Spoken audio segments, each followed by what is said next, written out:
NLWN-TV now brings you the In the Dugout show. A look at today's Eau Claire Cavalier game. And now, join us in the dugout. Good evening and welcome to tonight's edition of In the Dugout. Rick Olson here in the NLWN-TV studios, and we're getting ready to bring you the CRBL North Champion Eau Claire Cavaliers baseball as they take on the Whitehall Wolves in their final regular season CRBL game from Melby Park in Whitehall, Wisconsin. Although the CRBL playoff matches are set, tonight's game could have an impact on the seeding in the Wisconsin Baseball Association tournament, which is right around the corner. So, coming up in this edition of In the Dugout, we'll take a look at today's matchup between the Cavs and the Wolves. Then we'll get Cavalier manager Ryan Page's perspective on today's game in the Ryan Page Show. Following that, we'll take a quick look around the Chippewa River Baseball League and get some perspective on how today's game fits in overall.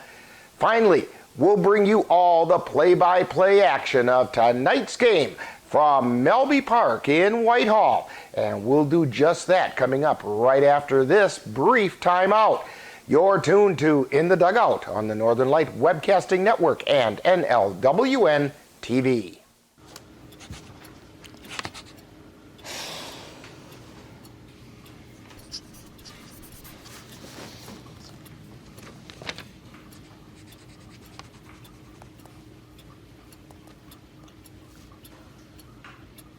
If you love them enough to relearn math so you can teach them math, then surely you'll check nhtsa.gov/the-right-seat to make sure they're correctly buckled in the back seat.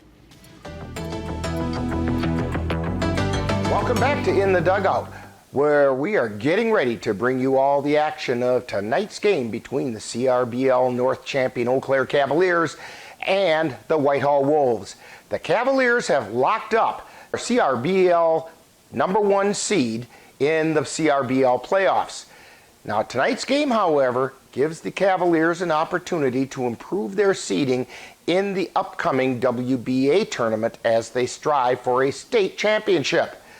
Last Sunday, the Cavaliers locked up that #1 seed in the CRBL by sweeping a doubleheader from the Eau Claire Bears by scores of 9-8 and 11-1. In Sunday's first game, the Cavaliers spotted the Bears 7 runs in the first 2 innings and then rallied in the bottom of the third with 6 runs of their own to tie the game at 7 before going on to win 9-8. Cavaliers starting pitcher Paul Petit uncharacteristically struggled during the first 2 innings, giving up the 7 runs, all of which were earned. Following those 2 innings, Petit settled down and shut the Bears down. Chase Bradell came in to pitch the 7th inning and picked up his 2nd save of the season. At the plate, the Cavaliers scored 9 runs on 10 hits, led by Mitch Voller and Cooper Kapanke, who each went 3 for 4 and scored a run each. Anthony Pogodzinski also added to a strong game, going 1 for 3 and scoring twice. Now in Sunday's second game, the Cavaliers amassed 11 runs on 8 hits to defeat the Bears 11-1 in a game that was shortened to 6 innings due to the 10-run rule. Carter Hesselman went the complete 6 innings for his 4th win of the season, giving up only 4 hits while striking out 7 and walking only 3. At the plate, Anthony Pogodzinski picked up 4 RBIs, 3 of which came as a result of his 3-run blast in the first inning. Keep the runner on third. Long fly ball by Pogo, and it's out of here! A 3-run shot by Anthony Pogodzinski. Home run number 2 on the season. He's got 1 in 2 out of the last 3 games. Gabe O'Brien and Xavier Bembenster each had multiple hit games as 8 different Cavaliers contributed to the scoring. Pogo didn't stop with just his home run. In the 6th inning, he secured the victory and the Cavs' #1 seed in the CRBL playoffs the hard way. Here's the first pitch, and that got Pogo right in the back, and that'll end the game.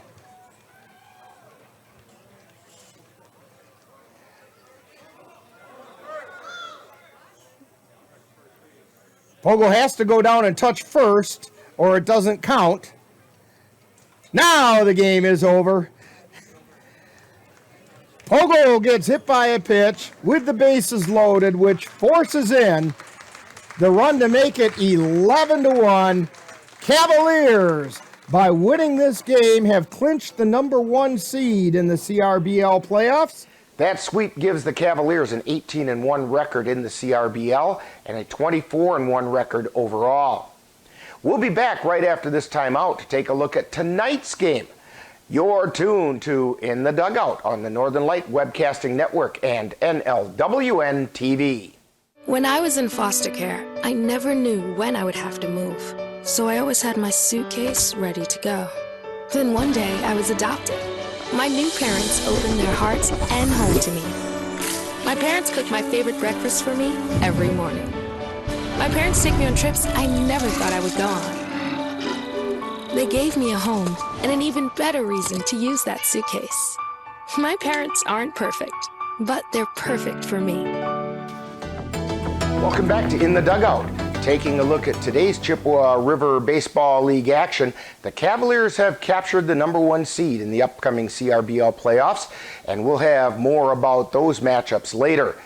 The Wolves and the Cavaliers met only a week ago, with the Cavaliers winning that encounter 9-0 behind the 4-hit shutout pitching of Tanner Halverson.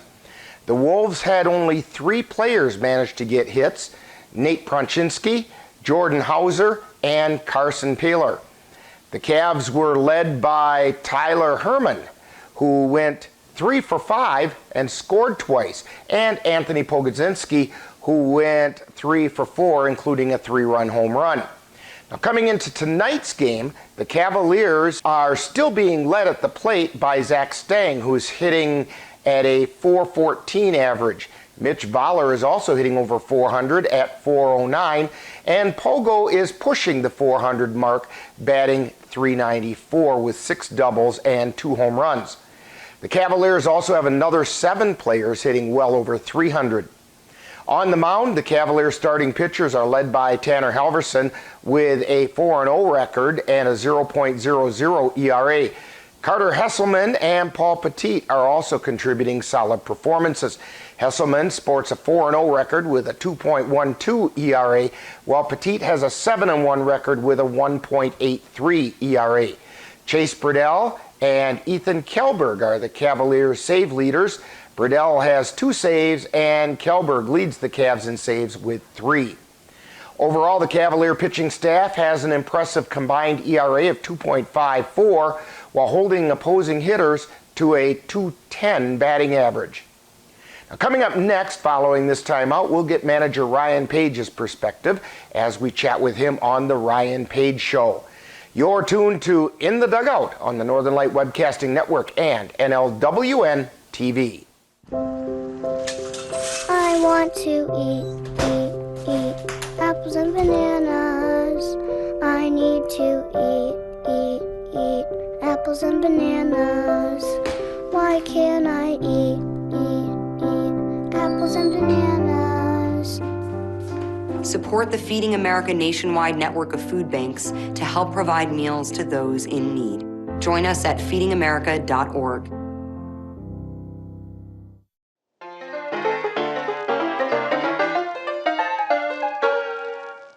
Time now for the Ryan Page Show, where Cavalier manager Ryan Page gives us his perspective on today's Cavalier action.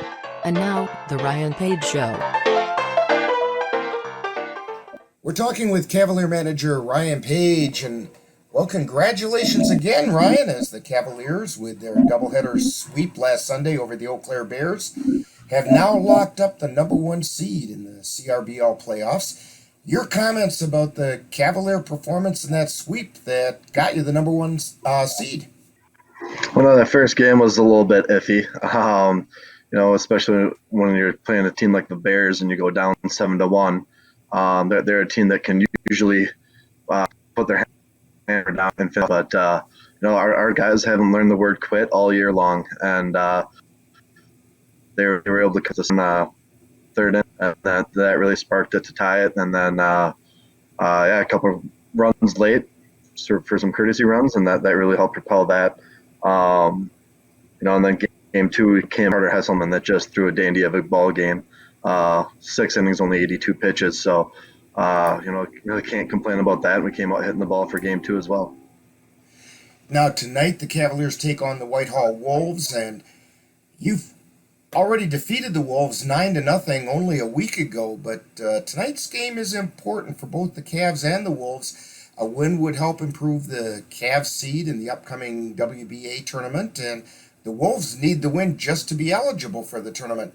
So how do you view tonight's matchup? Oh, they're going to be hungry. They're going to come at us with their best, especially, like I said, it's playoff implications for them. They would be on the bubble if they were to be 9-11 at the end of tonight. So, they really want to get to that 500 mark and make that WBA tournament. So they're going to be hungry and ready to come at us. So, we're just going to have to be ready to play ball tonight. So who's getting the call on the mound tonight for the Cavs? That's going to be Jackson Vance. Okay. Now, although the Cavs have earned the home field advantage throughout the CRBL playoffs, there's a bit of a stadium conflict with Carson Park for Wednesday, August 4th. Can you explain what's happening on that front? Oh, yeah, we're still trying to look at moving the date of the game, if that'll be doable for Chippewa. See if the league allows it to happen, just because the Express are at home on that day. So we're trying to just move up by one day, and that's it, and have played on the 3rd instead of the 4th. Okay, and if for some reason it still has to be played on the 4th, are there other fields being considered or anything? Looking around there, we would probably have to contact UW Eau Claire and see if we could use Bollinger, because we've already reached out to Altoona. They're being used, and they don't want to go play at Chippewa on their home field. Right. Okay. Well, Ryan, before we get to any of that, you've got a game tonight, and good luck on tonight's game. Let's see if the Cavs can't finish up the CRBL regular season on another high note. All right. Thank you much.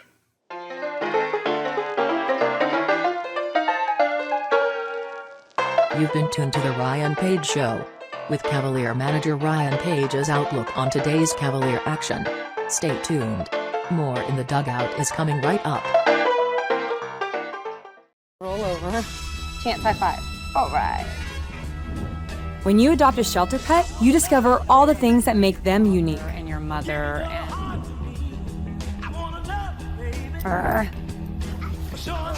I am totally a hot person. Right, guys? Thanks for being honest. They're a little bit of a lot of things, but they're all pure love. Adopt pure love at theshelterpetproject.org. Welcome back to In the Dugout, as we're getting ready to bring you all the action of today's game between the Eau Claire Cavaliers and the Whitehall Wolves. Taking a quick look around the Chippewa River Baseball League, the playoff picture has pretty well been settled. The CRBL North looks like this. The Cavaliers are still sitting on top, and they're 3.5 games ahead of the Tilden Tigers. The Chippewa Falls Lumberjacks remain in 3rd place, 4.5 games out. The Bloomer Woodticks follow at 9.5 games off the pace.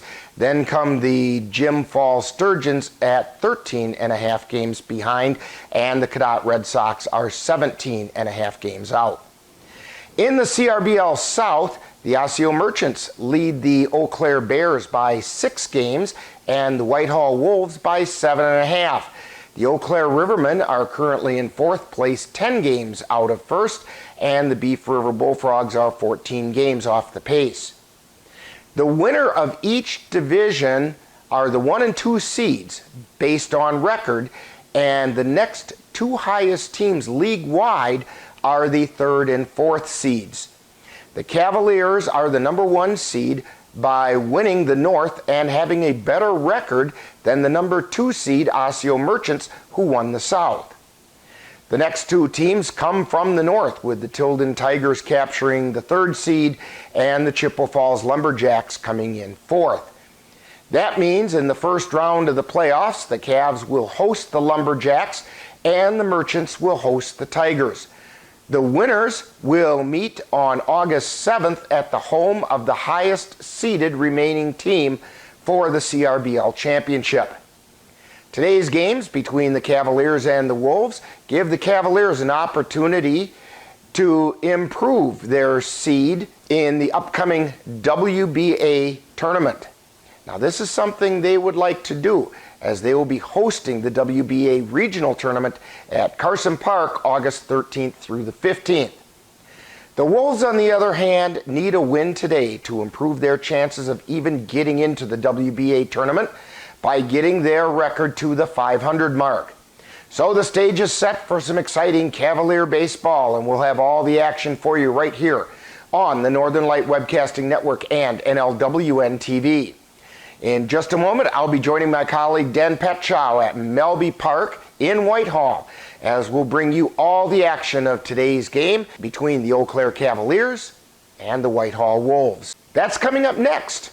You've been tuned to In the Dugout on the Northern Light Webcasting Network and NLWN-TV. This is the story of a boy who is very sensitive to lights and sounds. So he built secret hiding places where nothing could get in. The boy didn't like looking people in the eye. It made him feel uncomfortable. One day, he found out he had something called autism. His family got him help, and slowly, he learned how to live with it better. Early intervention can make a lifetime of difference. Learn the signs at autismspeaks.org. You've been watching the In the Dugout show with a look at today's Eau Claire Cavalier game. This has been a presentation of NLWN-TV. Stay tuned. Coming up next is live Eau Claire Cavalier baseball.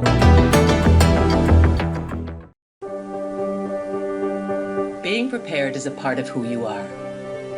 But it's especially important in the case of a disaster. Be informed about possible emergencies in your area. Make a plan that covers where you'll go in an emergency. Build a kit with the things you need to survive. There's no one more capable of planning for your situation than you. Start your plan today. Go to ready.gov/myplan.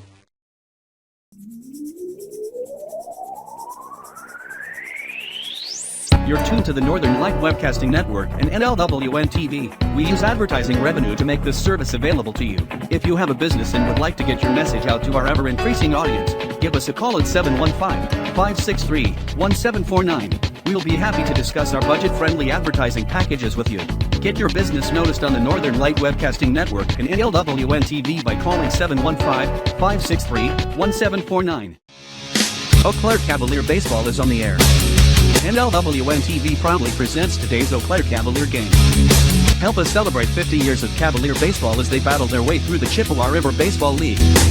And now, out to the ballpark for coverage of today's game.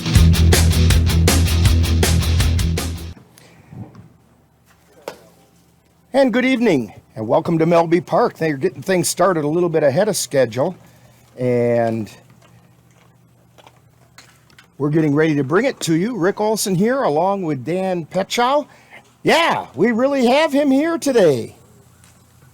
Yeah. You missed a couple games, but we've got Dan here today, and we're glad to have him on board.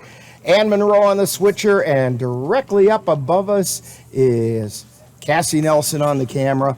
It's a warm and sticky one here in Whitehall, although there is a nice breeze, and now that we got the windows opened up in this trailer, it's actually not too uncomfortable in here.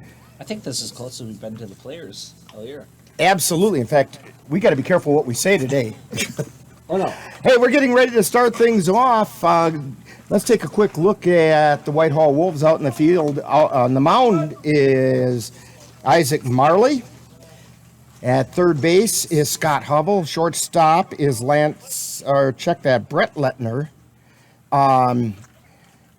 Second base is Nate Pronshinsky, and the first pitch is a called strike to Mitch Voller, who's batting .409. Going around the infield, second pitch is in the dirt for a ball. Jack Beadle is on first. Left field is Lance Lettner. Center field is Trent Von Dresek. And in right field is Bill Breska. Swing and a miss for strike two. 1 ball, 2 strikes to Mitch Voller. And we don't have much up on the scoreboard. They're not keeping balls and strikes up there. Here's the pitch. Chopper down the third base line. Coming into field is Hubble. Throw over to first. He doesn't have a play. And safe at first is Mitch Voller with an infield hit. That'll bring up Gabe O'Brien. O'Brien hitting .318 on the season.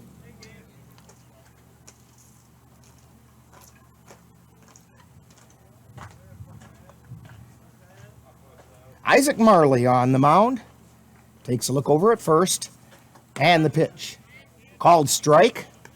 We can't tell inside or outside from our angle here today, but we can tell high and low. So we'll trust the umpire to get it right most of the time. Marley at the belt. And a pitch at the letters for a called strike. No balls and 2 strikes.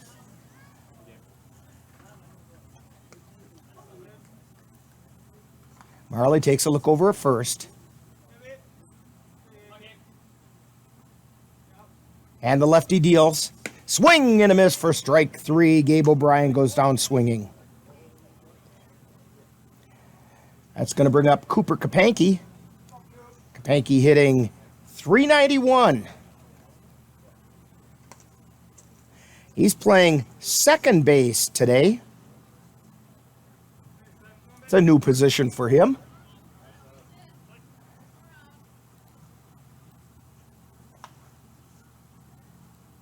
Marley at the belt. And the pitch. Taking off for second and in safely as the ball gets overthrown, and he's going over to third is Voller, and he's going to stand up. He's going to get a stolen base and then goes to third on the air.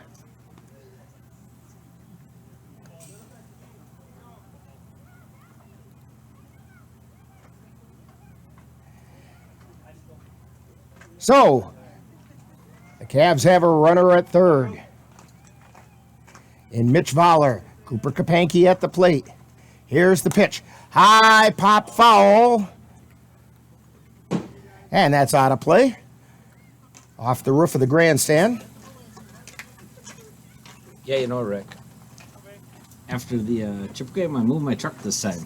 That was a good move because the parking here is within range of foul balls.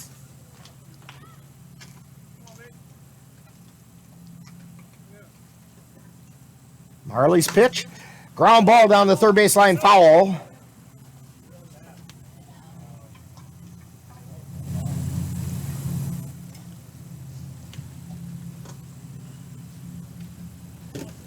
One ball, 2 strikes is the count. Marley at the belt. Takes a peek over his shoulder at third. And the pitch. High pop foul. Drifting out of play. And lands in the Cavalier bullpen area.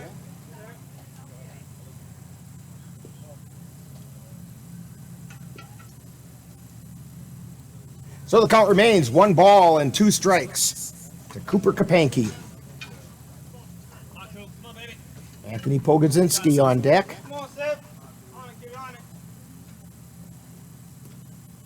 Here's the pitch.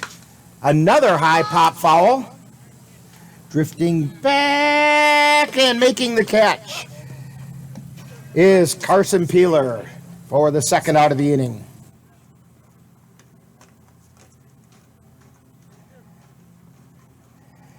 That brings up Pogo. Anthony Pogodzinski hitting .394. 2 home runs on the season. Got the last one on Sunday. Swing and a miss for strike one.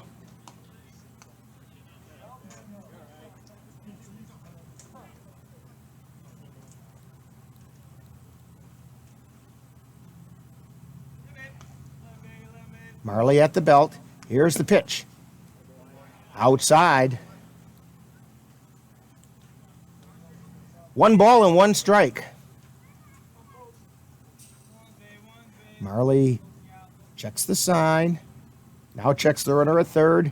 And the pitch. Line shot foul down the right field line. Out of play.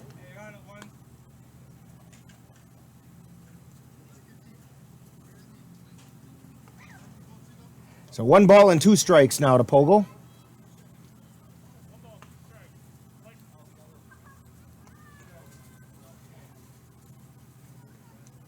Marley at the belt. 1-2 pitch. Check swing outside. Ball 2. 2 balls, 2 strikes. You know, Dan, they've got a really nice scoreboard out there in left field, and they're not using it. Yeah, we got some of the numbers up, but 2 zeros, but that's it. Here's the pitch. Chopper down the first base line. Tough play to make, and picked up. And stepping on first is Beetle. So it goes down as a 3 unassisted for the 3rd out of the inning. So we've played a half an inning in the score. Cavaliers nothing. And the Wolves coming to bat. You're listening to Cavalier Baseball on the Northern Light Webcasting Network and NLWN-TV.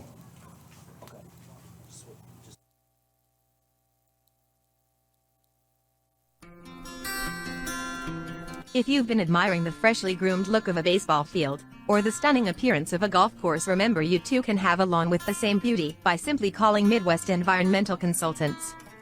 Their professional lawn care experts can bring your lawn to its full beauty and appearance. Call Midwest Environmental Consultants at 715-586-1302.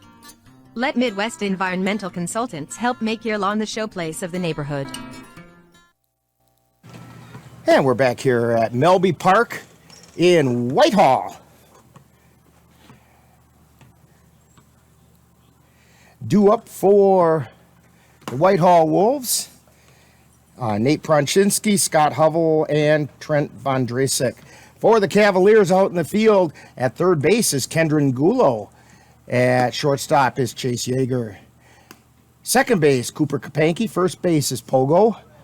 Behind the plate is Cole Timon. Left field is Mitch Fowler. Center field, Jalen Williams. And in right field is Gabe O'Brien. On the mound for the Cavaliers with a record of 3-0 is Jackson Vance. Vance has an ERA of 6.16, and he'd like to improve on that a little today. But he does have a 3-0 record. Stepping up to the plate is Nate Pronchinski. And the pitch is called strike, I believe.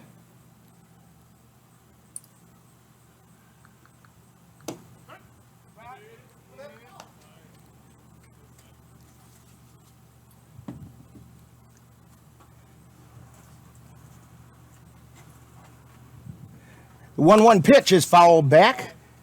Takes the count to 1-2.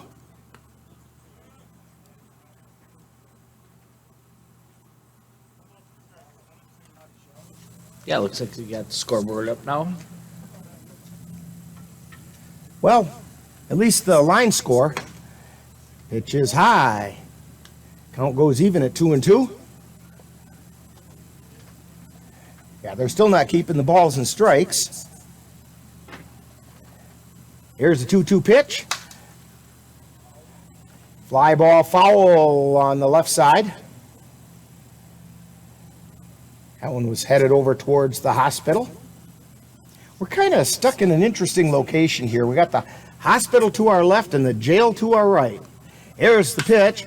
Long fly ball out into, not so long, out into center field. Williams comes in. He tries to make a catch. He can't. Ball gets past him, and checking into second base is Nate Pronchinski.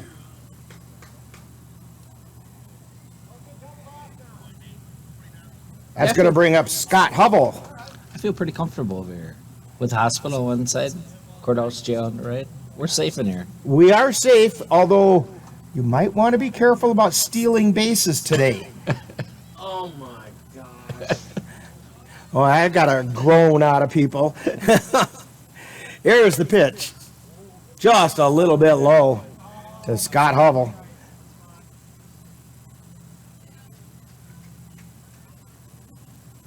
Pronchinski takes his lead. Here's the pitch by Voller, fouled off. 1 ball, 1 strike.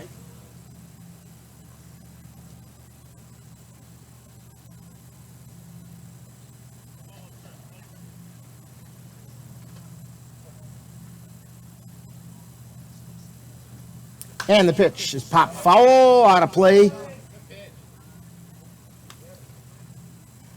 1 ball, 2 strikes.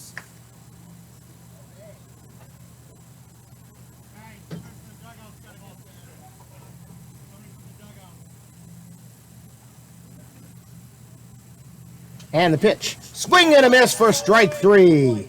Scott Hubble goes down swinging. That's going to bring up Trent Vondrasek.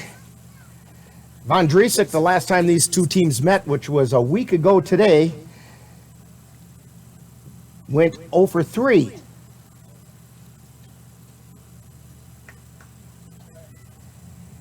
There's the pitch. Fouled off.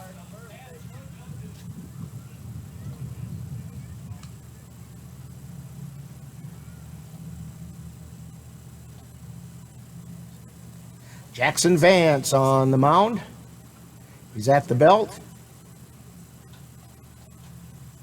And the 0-1 pitch is high for a ball.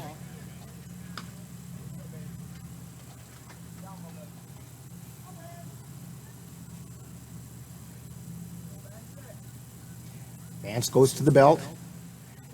And the pitch is a high pop-up. Going over is Kapanke, all the way over behind first base, and makes the catch for the second out of the inning. That's going to bring up Carson Peeler, the catcher. Peeler went 2 for 4 a week ago.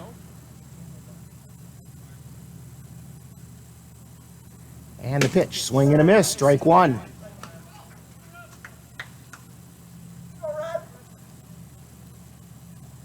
Pronchinski on second, takes a lead. Vance takes a look. And now the 0-1 pitch, called strike.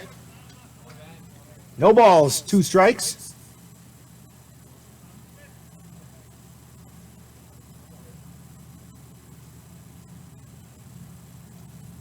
And the pitch, swing and a miss for strike 3.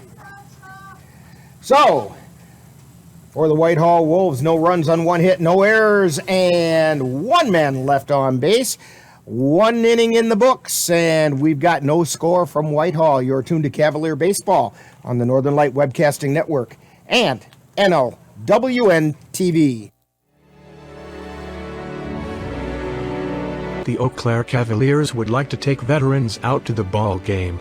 That's right, as a thank you for your service. Any veteran of the United States military can receive a lifetime pass for free admission to all Cavalier home games. Just come to Carson Park with your veteran identification, and the Cavaliers will issue you a free lifetime pass to all Cavalier home games. That's just the Cavaliers' way of saying thank you for your service. And we're back here. Melby Park, here in Whitehall. They have an artificial turf infield, natural grass outfield. Down the lines, it's 302 down both right field and left field line. The power alleys are 360.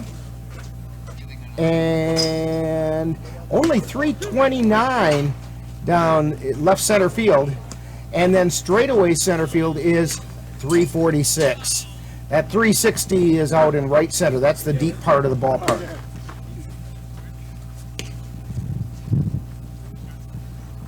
Leading off for the Cavaliers in the top of the second is Cole Timon, catcher.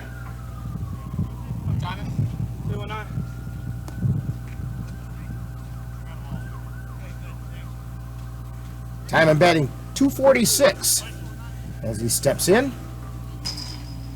Here's the wind and the pitch. Called strike at the knees.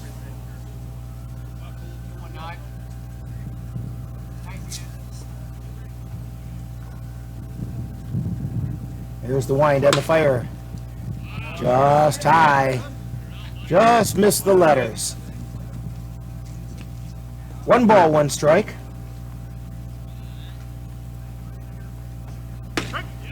And that was a called strike.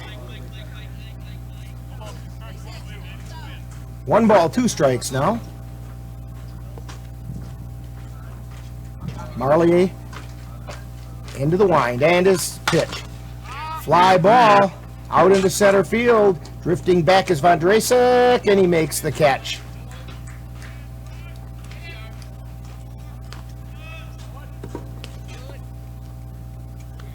That'll bring up Jalen Williams. Had a chance to speak with Jalen just for a couple seconds last Sunday, and I said, Jalen, we just need you to make contact more often because every time you do, it's a double.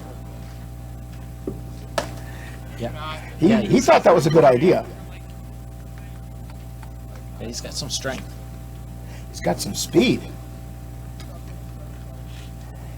And the pitch. That's high for a ball.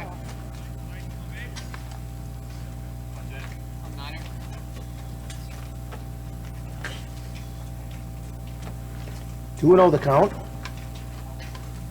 Wind and the pitch. And it's a called strike. Right at the belt. 2 balls and 1 strike.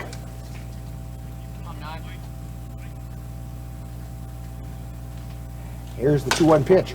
Grounded foul down the third base line. And given error into the coach's box. So Ryan Page booted that one.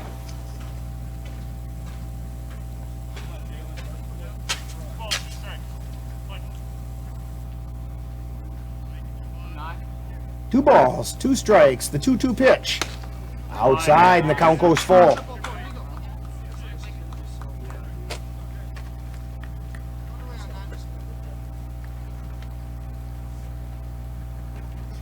And the pitch, and Jalen Williams takes the free pass. That's going to bring up Chase Yeager.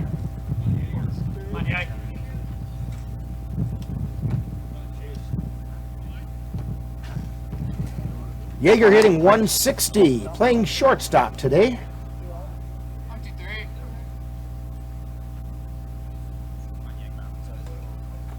And the pitch.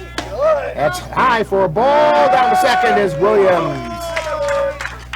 Showing some of that speed there, going down to second. Yeah, Jalen got a good jump there. Almost overslid the bag. Got throws right there. He took a little bit of a bumpy ride over the bag and almost bounced right off it. Okay, 1-0 is the count to Yeager. And Marley's 1-0 pitch. Pop up out into right field, heading over is Breska, and it's foul. Just out of play. Or no, it landed inside, but Breska couldn't get there.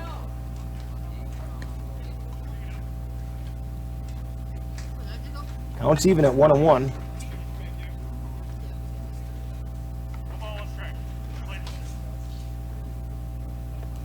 Marley at the belt. Takes a look at Williams at second. And the pitch. Chopper foul down the third baseline. Much better job that time by Ryan Page down in the box.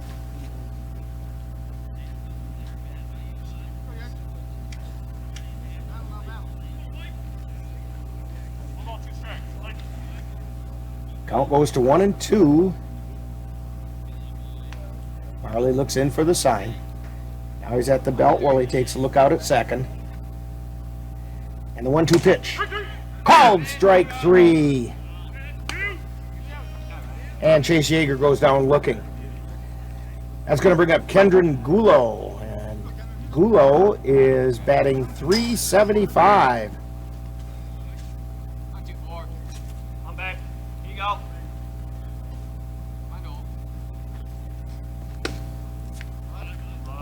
And the pitch is outside for a ball.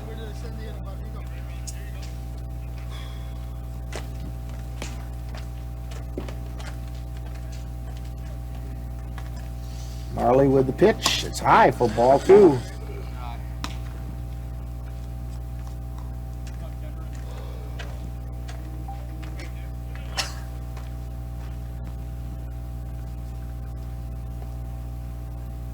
Marley at the belt. Takes a look at Williams.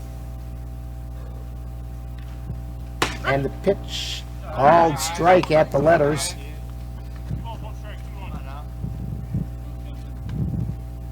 Two balls and 1 strike to Kendron Gulo.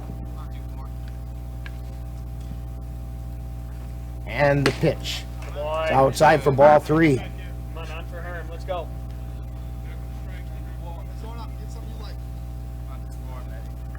2 down. Runner on second. Let's go. On time. And the pitch. That's high for ball 4. Second walk of the inning given up by Marley. Brings up the number 9 hitter, the DH, Tyler Herman. Herman batting .377. Hey, good hitter. Here you go.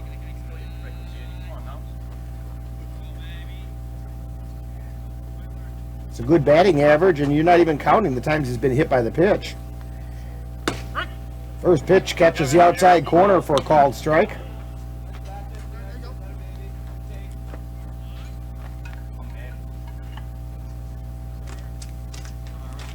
No balls, 1 strike. Marley's pitch. Called strike. Cavalier dugout didn't like that call too much. Top of the order on deck, and Mitch Fowler. Williams still out on second. Gulo on first. 2 down. And the pitch. That was high and away. To be honest with you, Dan, that kind of looked like where the last one was. Yeah, notice the strike zone's a little bit high with this umpire. And as we said much earlier this year, what is the strike zone? It's whatever the umpire tells you it is. Here's the pitch. Chop foul. Count remains 1-2.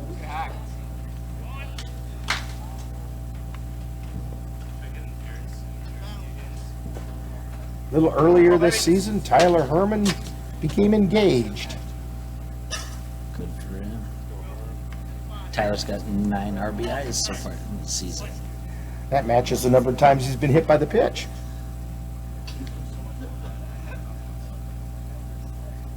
And the 1-2 pitch. Outside, ball 2.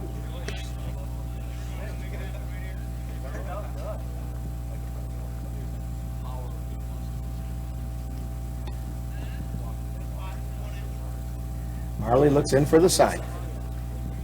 Takes a look over at second. And the pitch. And let's make it 10 times, right off the elbow.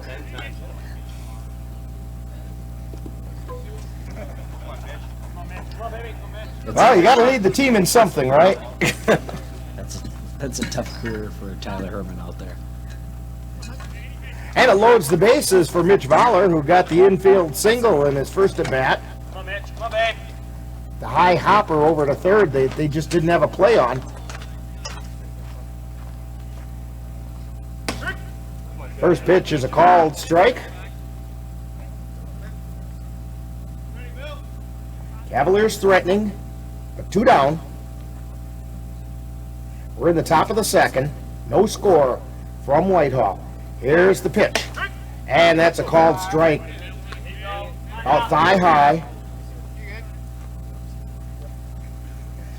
doesn't have an overpowering fastball. Hopefully change up. Here's the pitch. Chopper gets through the hole, and they don't make the play at second. And one run comes in. Jalen Williams in to score. We're going to call that an error on the shortstop.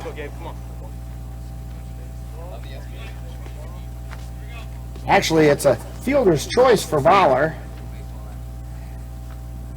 And the run came in.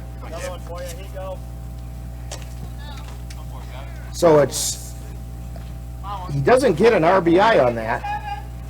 Here's the pitch. Strike called. Gabe O'Brien.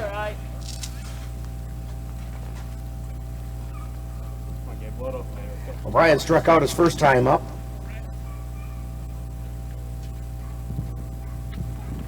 And the 0-1 pitch. A little bit high, curveball. Gabe's got 7 RBIs for the season so far.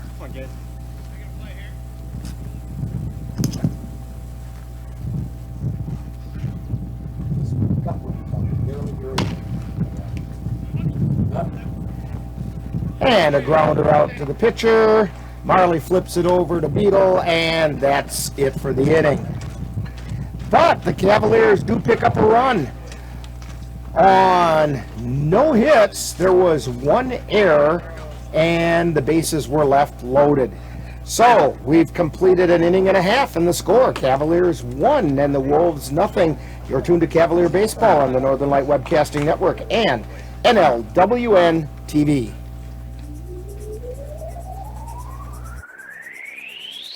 You're tuned to the Northern Light Webcasting Network and NLWN-TV. We use advertising revenue to make this service available to you. If you have a business and would like to get your message out to our ever-increasing audience, give us a call at 715-563-1749. We'll be happy to discuss our budget-friendly advertising packages with you. Get your business noticed on the Northern Light Webcasting Network and NLWN-TV by calling 715-563-1749. And we're back here from Melby Park. Manager Ryan Page came over. He didn't like what we were saying about his fielding abilities in the third base coach's box. These coaches hear everything. They do. They got ears in the back of their head or something like that.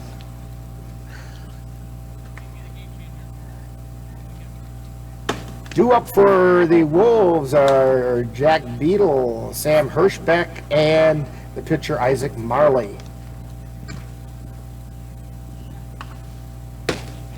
Heavy overcast. There's a threat of some pretty ugly weather that could possibly head this way, but right now it's nice baseball weather. We'll take it.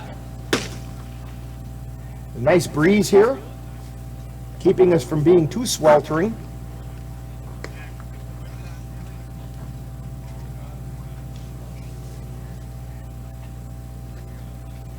Okay, Jackson Vance steps up onto the rubber, and stepping into the batter's box is Jack Beadle. He went 0 for 2 a week ago. Here's the pitch. High fly ball, deep right field. Way back is Gabe O'Brien, and he doesn't make the catch. It was just out of his reach, and he gets it in, and Beadle checks in with a double.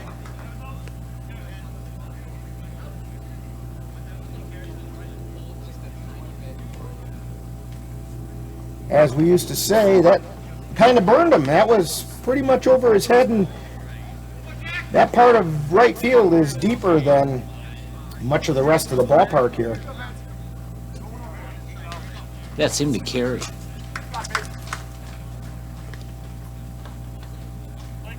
The flag's hanging pretty limp, even though it does feel like there's a nice breeze. First pitch is a called strike to Sam Hirschbeck.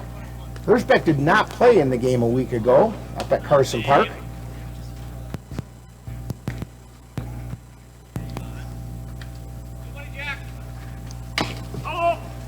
And it's chopped foul on the left side.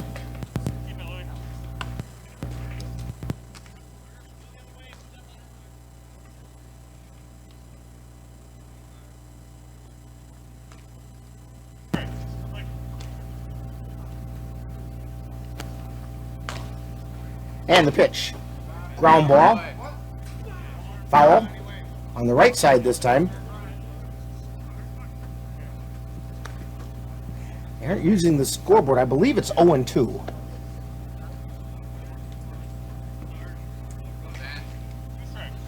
Yep, no balls, 2 strikes. Vance at the belt and the pitch. Just missed the knees. 1 ball, 2 strikes.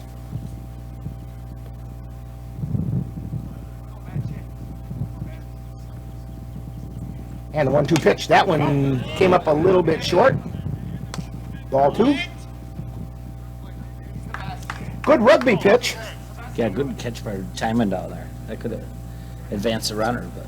And Timon made a nice block. You're right. Vance at the belt. 2-2 pitch. Foul back, out of play. Yeah, I believe my car is out near yours now. And so I think we're both safe from those foul balls. Yep. We should be good tonight. I learned my lesson. That one thunking right in the middle of your hood up in Chippewa Falls kind of taught that lesson to you. And this one's fouled off on the right side. Count remains 2-2.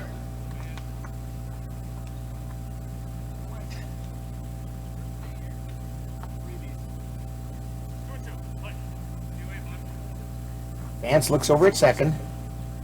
And the 2-2 pitch. Fly ball out into left field, moving over is Fowler, and he makes the catch. Throw it a pogo.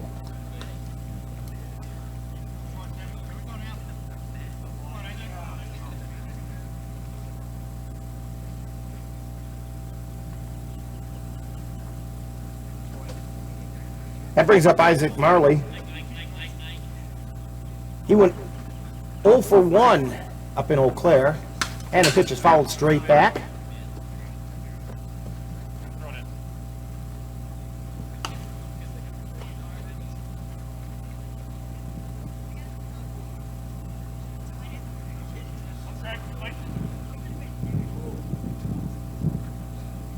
At the belt, taking a look, and the pitch is low.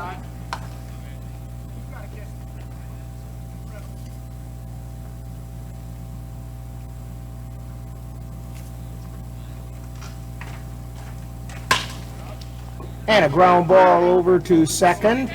Throw to first in time for... No, they say he's safe. He beat it out. So that's an infield hit. For Isaac Marley.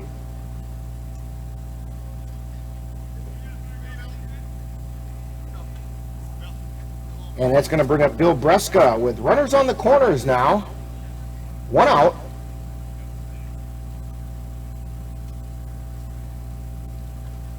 And the first pitch is in the dirt for a ball. Breska went 0 for 1 up in Eau Claire.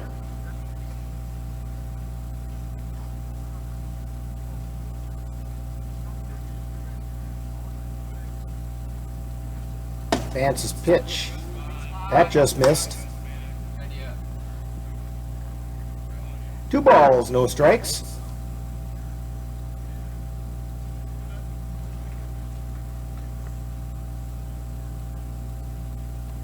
And the pitch in the dirt. It gets past Timon. Runner at third, Beetle does not advance, but the runner at first, Marley, does go down to second.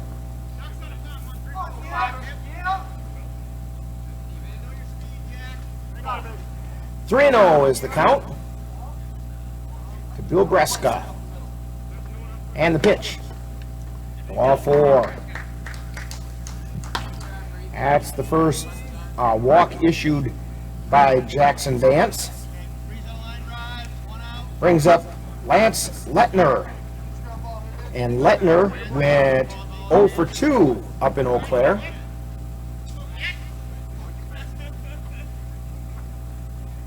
There's the wind and the pitch. Just missed the letters. Ball one. The 1-0 pitch. Foul out of play. That's just right behind us. Look out up there, Cassie.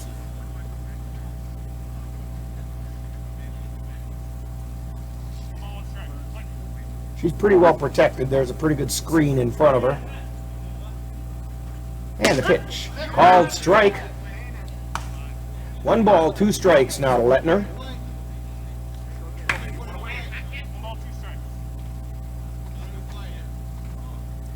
Vance into the windup. And the 1-2 pitch. Line shot! Throw over to second, and that's good for 1, but a run does come in.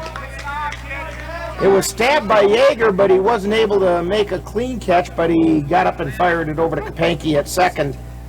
So Lettner gets on a fielder's choice. He picks up an RBI as Beetle comes in to score.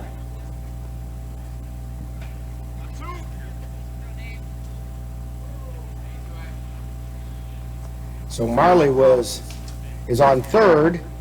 Breska was retired at second. We have runners at the corner with 2 down. And the first pitch is a called strike to Nate Pronchinski. He doubled his first time up out into center field.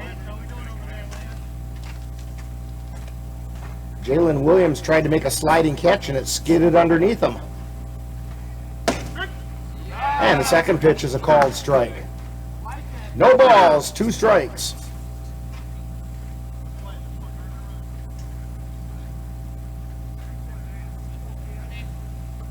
Throw over to first. Back in easily is Lettner.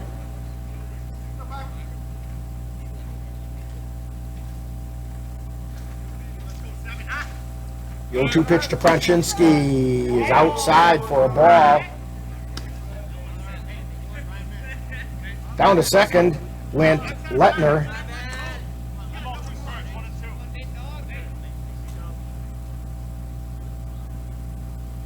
One ball, 2 strikes. And the pitch. Ground ball out past short into center field. In to score.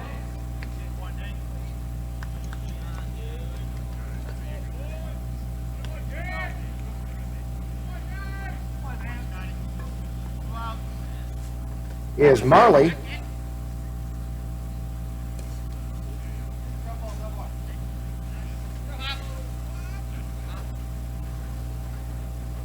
So we have runners at first and third.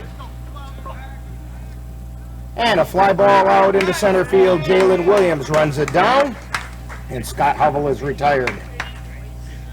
But the Whitehall Wolves pick up a couple of runs on 2 hits, no Cavalier, 3 hits, no Cavalier errors, and a couple were left on base. So we've played 2, and it's the Whitehall Wolves 2, Cavaliers 1. You're tuned to Cavalier Baseball on the Northern Light Webcasting Network and NLWN-TV. Hey Raccoon, where you off to in such a hurry? I'm getting out of here. I heard that the family who owns this place just hired Western Wisconsin Animal Damage Control. No.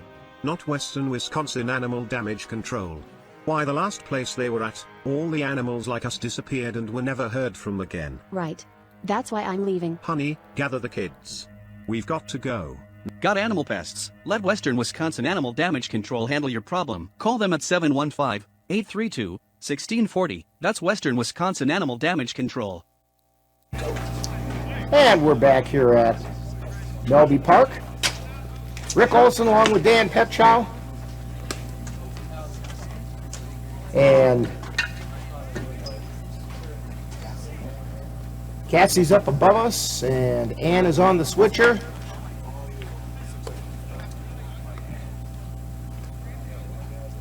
As we head to the top of the 3rd inning, 2 up for the Cavaliers, Cooper Kapanke, Anthony Pogodzinski, and Cole Timon.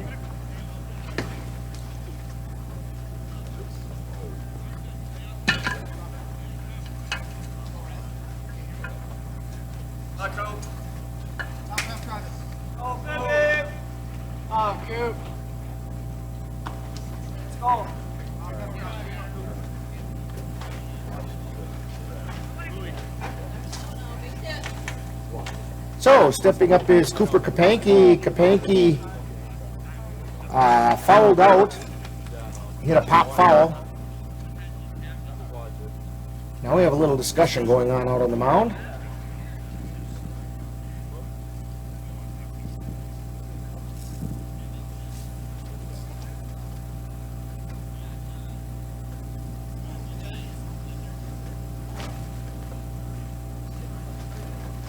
And it looks like we're going to have a pitching change. Before the third inning even starts, we do. Sounds like a shoulder injury. It looks like, yeah, I was going to say, it looks like they're concerned about his shoulder. Coming in is Alex Madden on the mound.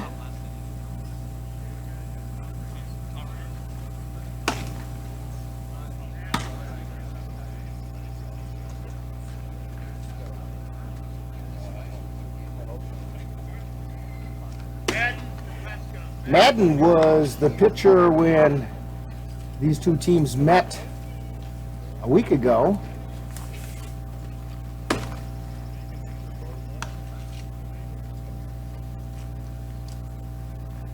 No, I take that back. He played right field and third base.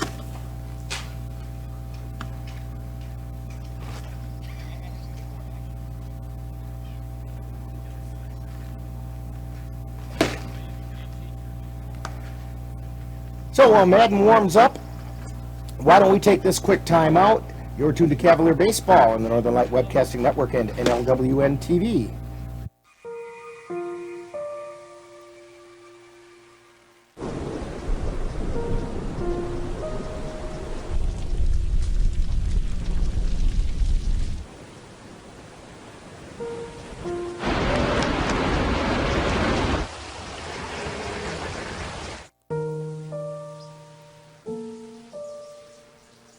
Don't wait. Communicate.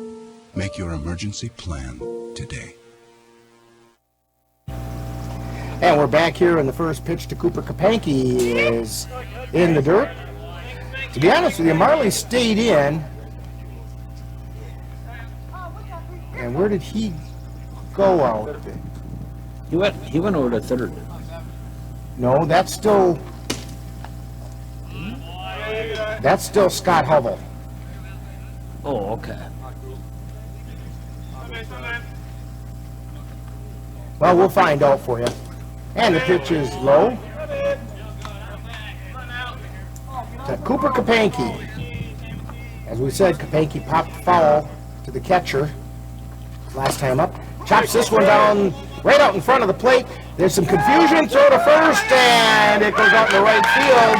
I think we will give him a hit and an error on that. I think Kapanke was going to beat it out anyway. So Kapanke's going to get the infield hit. And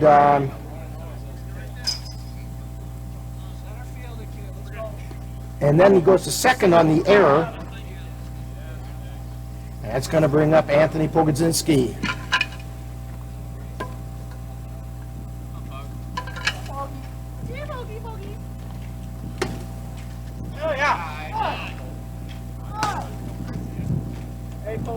Oh, baby.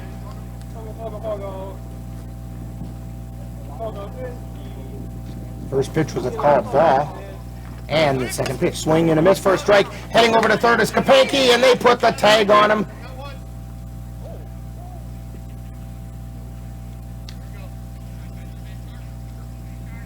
And so Kapanke is out.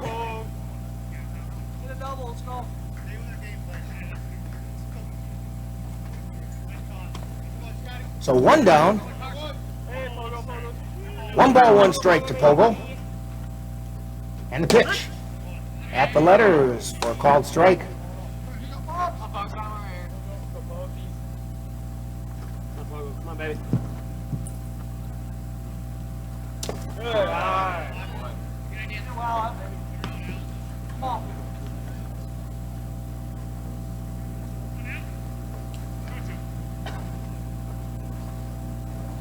Here's the pitch. Swing and a miss for strike 3. Pogo goes down swinging.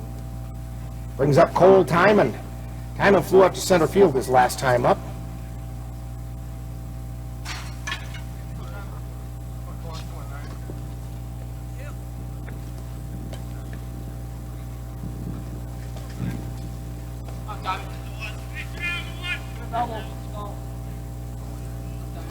Timon steps in. Nobody on, 2 down. And the pitch. Low and away, ball 1.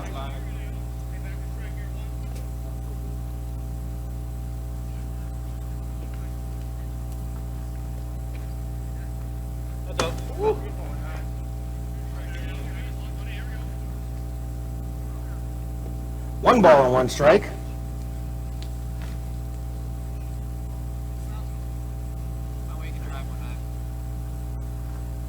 The wind and the pitch. That's high. Ball 2.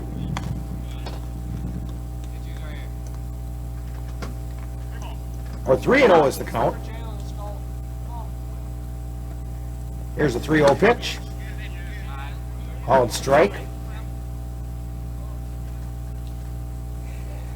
You know, there's a lot of philosophies about that. You don't swing at a 3-0 pitch, but it's almost automatically, if it's anywhere near, it's going to be called a strike. Here's a fly ball out into center field.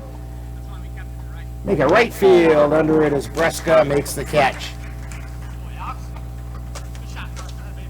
So for the Cavaliers, no runs, 1 hit. There was 1 error, but nobody left on base. After 2.5, it's the Wolves 2 and the Cavaliers 1. You're tuned to Cavalier Baseball on the Northern Light Webcasting Network and NLWN-TV. Join us as NLWN-TV and the Northern Light Webcasting Network celebrate 50 years of Cavalier baseball by taking you out to the ball game. On July 31st, the Cavaliers will commemorate their 50th anniversary by taking on the Westmont Red Sox in a single 7-inning game from Carson Park. Live coverage on the Northern Light Webcasting Network audio service and on NLWN-TV begins with the In the Dugout show at 1:10 p.m. That's live Cavaliers baseball on Saturday, July 31st on the Northern Light Webcasting Network and NLWN-TV.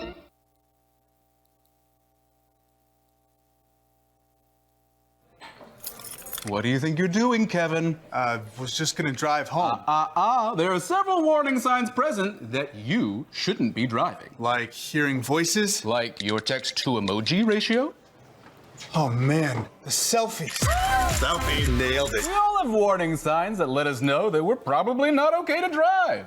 Mine is pretending to be your subconscious. Craig, come on man, let's put a ride home.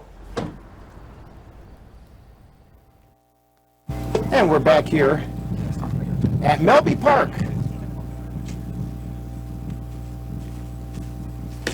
And slide that down just a little bit, Dan. I think that's going to make it a little bit, something's a hair loud here. A little more. And try that other one. The other one you were pushing. No, not that one, that one. There we go. That's better. Something was sounding kind of funny. Yeah, I thought I could hear a little bit of buzz or something going on. They're throwing balls at us back here. I think so. They're not happy with the things we've been saying about them, I guess.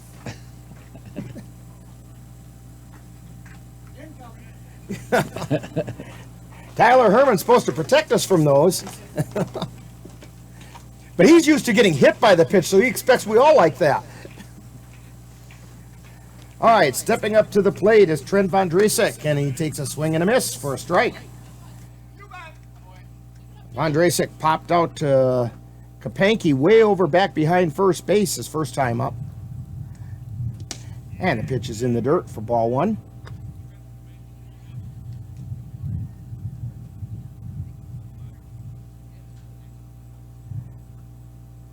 And the wind and the pitch in the dirt, ball 2. Jackson Vance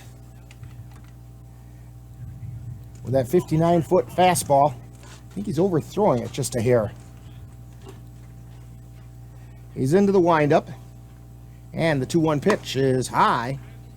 Pulled the string on it, and it stayed up there. 3-1. And here's the pitch. High pop-up. Foul territory, drifting over is Pogo, but it's out of play.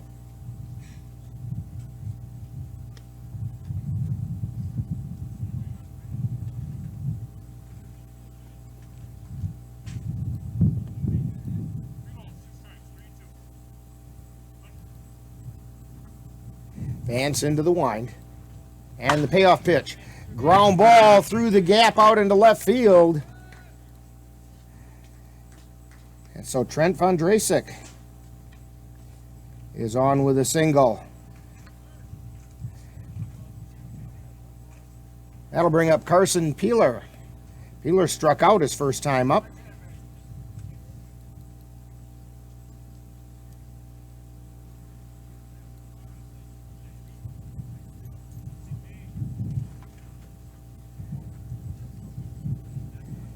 Vance in the stretch and the pitch. Fastball, strike, swinging. He threw that one past him.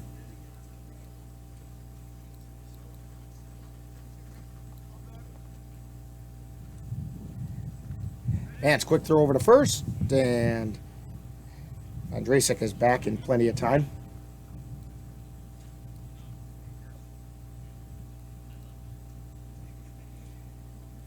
Vance at the belt. The 0-1 pitch. Swung on a miss, strike two. I guess they say he got a piece of it, but Timon held on. Strike two.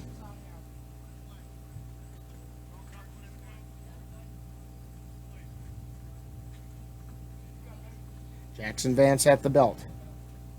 The 0-2 pitch. Check swing. And he went for a strikeout. Second time Carson Peeler has struck out. Third strikeout of the night for Jackson Vance. That's going to bring up Jack Beadle. Now Beadle doubled to right field and scored a run his last time up.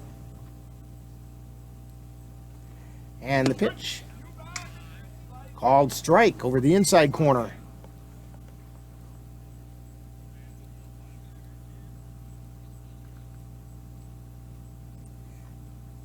The 0-1 pitch. Swing and a miss. And our Weather Bureau up on the roof says it's starting to sprinkle a little bit out here.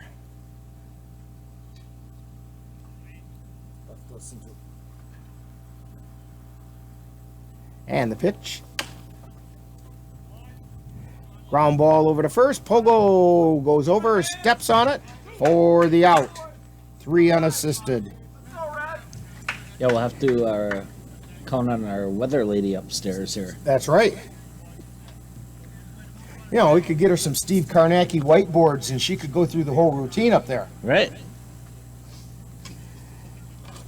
That brings up Sam Hirschbeck, who flew out to left field his last time up. So we have a runner at second, Vondrasek. Pop up, foul territory. Timon over by the fence, can't quite hang on.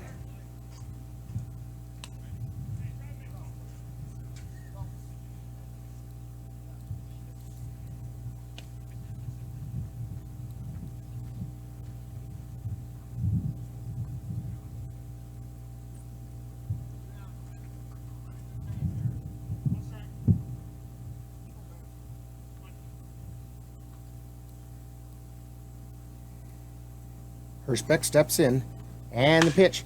Line shot through the hole out into left field.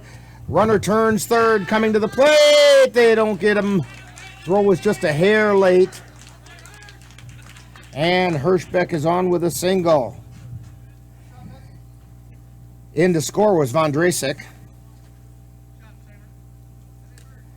That'll make it 3-1.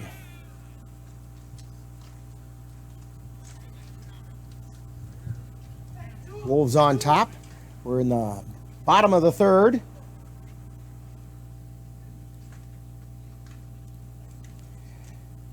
Brings up Isaac Marley. Pop up.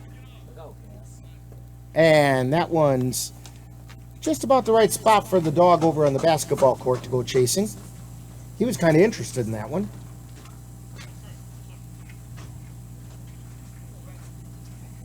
So Isaac Marley at the plate. He stayed in. Ball's in the dirt, gets past Timon, and down to second base goes Hirschbeck.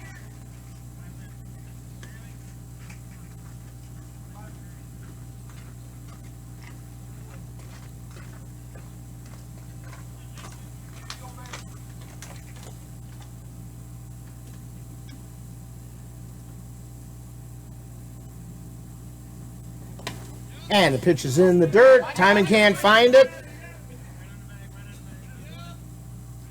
Down to third goes Hirschbeck. 2 down. Runner at third, 1 run in.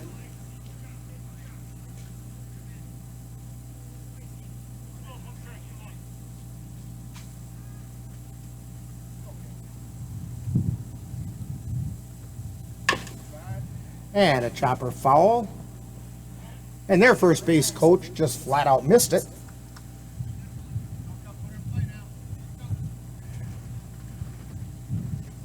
I bet Ryan Page doesn't notice that we said something about the other team's coach too.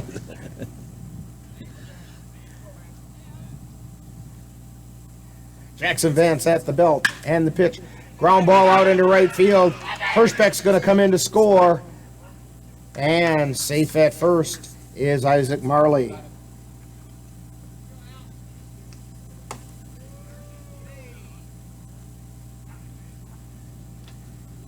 That's going to bring up Bill Breshka, who walked his last appearance. Well, nope. This is Alex Madden. Runner goes.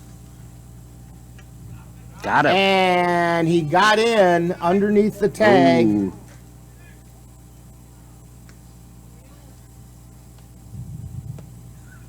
It's Alex Madden batting instead of Bill Breshka.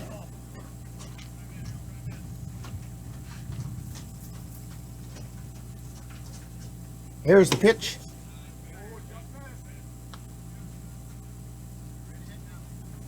It was called low.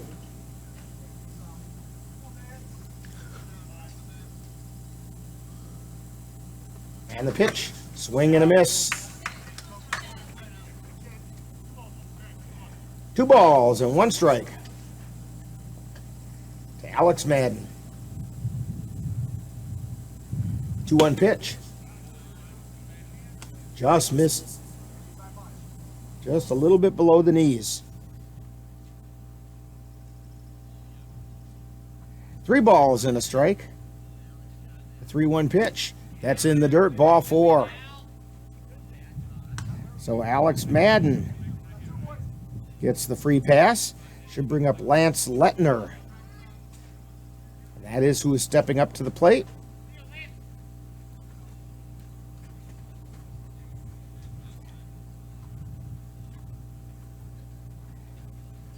And the pitch is inside. Lettner had to jump out of the way. 2 runners on, 2 down. 1 ball, no strikes. Jackson Vance fires, it's high.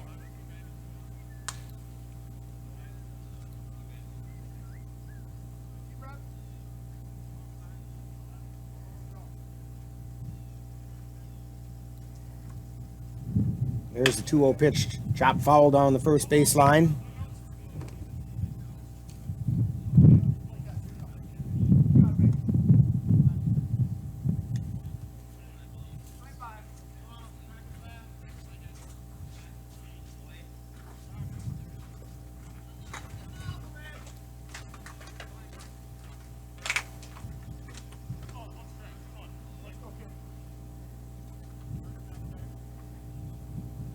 Vance at the belt.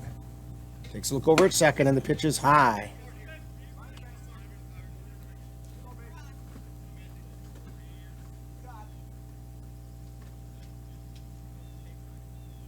Two runners on. 2 down. Here's the pitch. And that's ball 4. So the bases are now loaded. And manager Ryan Page is going to come out and do a little talking.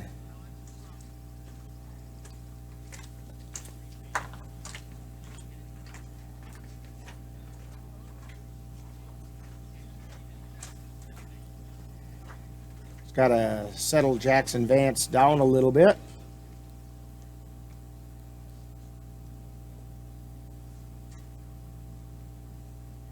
And they're having a bit of a discussion.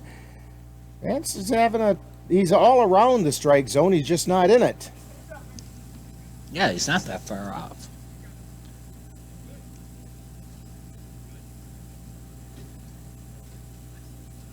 So they leave him in. Sometimes it doesn't pay to get too cute. Just put it down the middle. Yeah, throw strikes. That's all they ask you to do. Go out there and throw strikes. So Jackson Vance into the wind and the pitch. That one's right down the middle. Just stick with your fastball. Nate Pronchinski is up. He's 2 for 2. He's doubled and singled. Here's the pitch. Ground ball over to Pogo at first. Takes it himself for out number 3. But the Wolves pick up 2 runs on 3 hits. And I'm looking, I don't see any Cavalier errors. And we had 3 left on base. So, after 3 innings, it's the Whitehall Wolves 4 and the Cavaliers 1. You're tuned to Cavalier Baseball on the Northern Light Webcasting Network and NLWN-TV. It happens to everyone eventually. Your computer goes on the fritz. Fear not, Slayton's Technology Services can help. When your computer decides to not cooperate, it can be very frustrating. Let Slayton's Technology Services keep you from wanting to drive your computer right off a cliff. Slayton's Technology Services supports business of all sizes. They offer assistance with managed anti-malware, encrypted email, fast tech support, data backup, and recovery, and more. Call Slayton's Technology Services at 715-864-2833 and get the IT help you desire. Slayton's Technology Services is the official IT service for the Northern Light Webcasting Network. We're back here at Melby Park. Alex Madden on the mound in relief. It appeared to be a shoulder issue for Lance Marley after the first 2 innings, because he did come out and do his warm-ups, and then the manager came out and made the pitching change.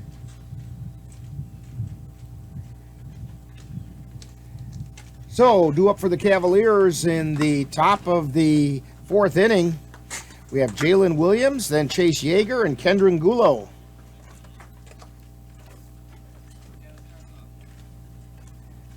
Williams walked his last time up, and he did score the run that the Cavs have.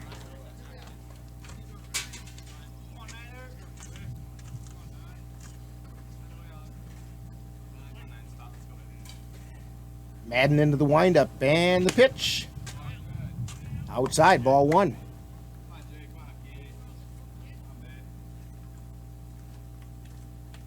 Here's the wind and the fire. Ball 2.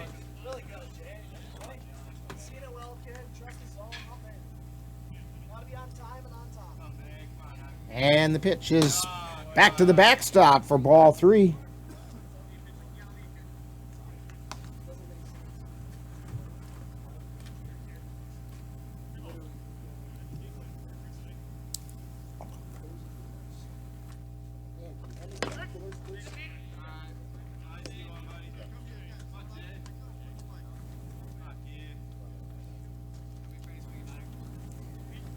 And the pitch was a strike.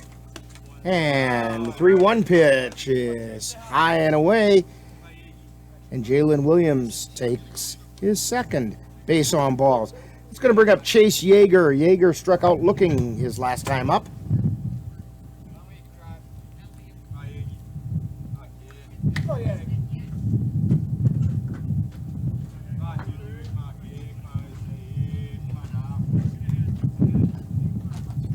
So the first pitch is low for a ball, throw down, and it gets by out into right or out into center field again, and Williams ends up on third base.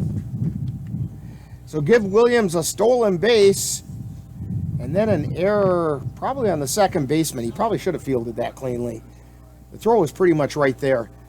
but it scooted under his glove and went out into center field, and Williams, with his quickness, was up and on third before they could say what happened. And a strike called on Yeager, so the count's even at 1-1. Yeah, I wonder what it's like to play on AstroTurf for baseball. Quicker. Quicker. And a line shot out into right field. Coming under it is Breska. He makes the catch, and they hold Williams at third. That was a rocket right to Breska, and he was running in when he caught it, so it would have been pretty tight play.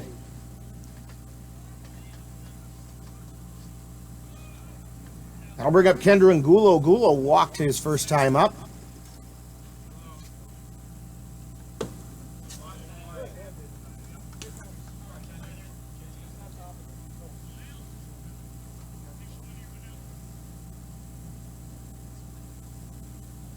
And the pitch is in the dirt.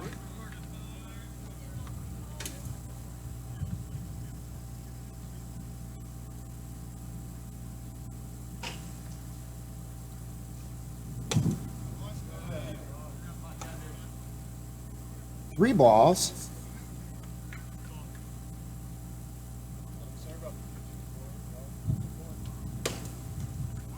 And ball four.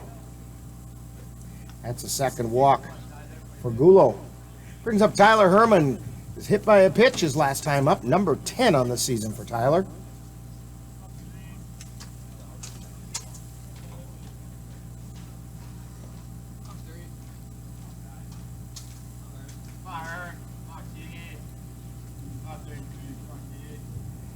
Madden at the belt, and the pitch.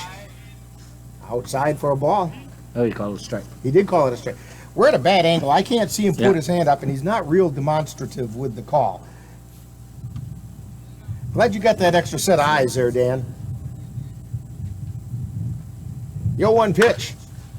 That's a fly ball out into right field. Drifting back is Breska. This ought to score a run.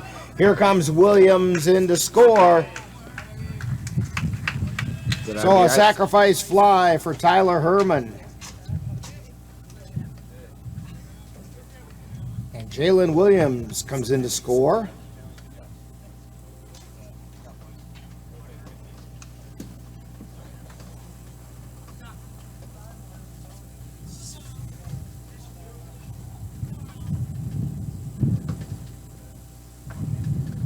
And off and running is Kendra Angulo, and he's safe at second. So Angulo gets down to second. Mitch Fowler at the plate. Fowler is 1 for 2. An infield single his first time up, and on via an error his second. There's the pitch. Chopped into the dirt.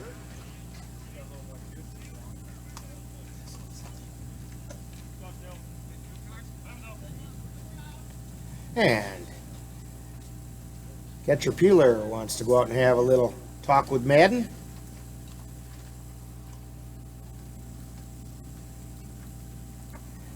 While he's having that, I want to remind you that the Cavaliers will be back in action tomorrow night as they begin their celebration of the 50 years of Cavalier baseball when they take on the Westmont Red Sox at Carson Park in a single 7-inning game.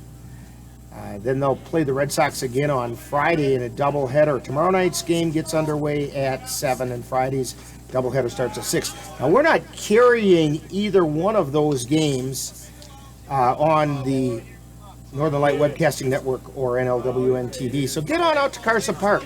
Help the Cavaliers celebrate 50 years of Cavalier baseball. Pitch is low for a ball. Next game that we will have is on Saturday against the Westmont Red Sox.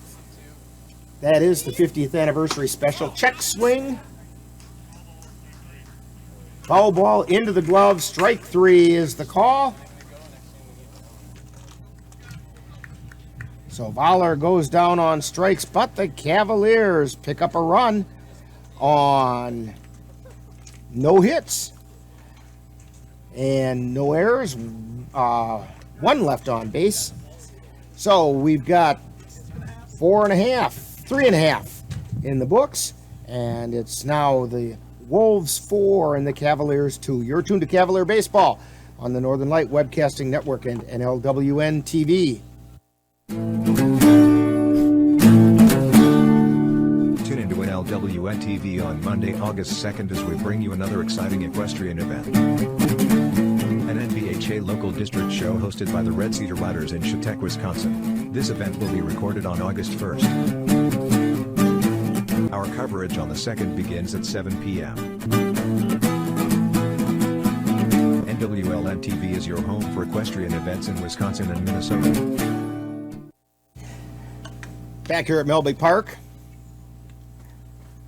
Jackson Vance back out on the mound for the Cavaliers.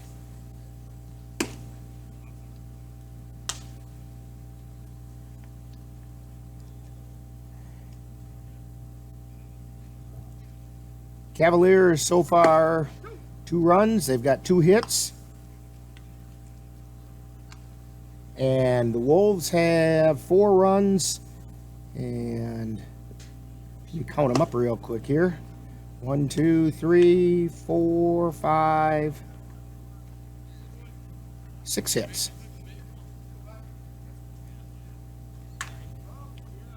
Leading off for the Wolves in the bottom of the 4th, Scott Hovell. He's 0 for 2, struck out and flew out to center.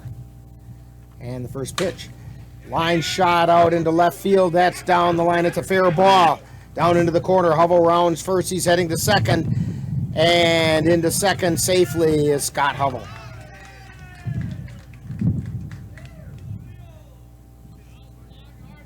He tagged that one right down the left field line and rolled over into the corner. And there wasn't much Mitch Fowler could do about it other than pick it up and get it in as quickly as he could. That's going to bring up Trent Vondriesic. That's 3 out of the 4 innings that the leadoff hitter has doubled for the Wolves. Here's a line shot right out to Kapanke at second. And Vondriesic is down. In fact, in all 4 innings so far, the Wolves' leadoff hitter in the inning has reached safely via a hit. It brings up Carson Peeler. He's got 2 strikeouts, and it's a foul right back into Timon. That one stunned him a little bit.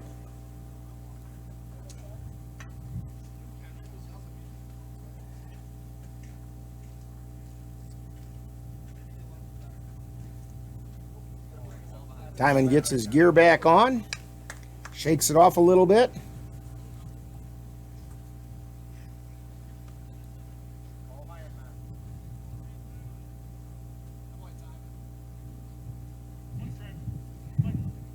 No balls and 1 strike.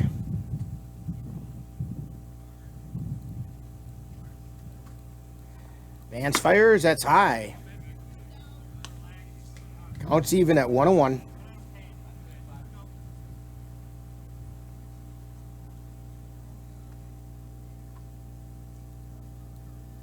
Jackson Vance at the belt, looks at second and fires.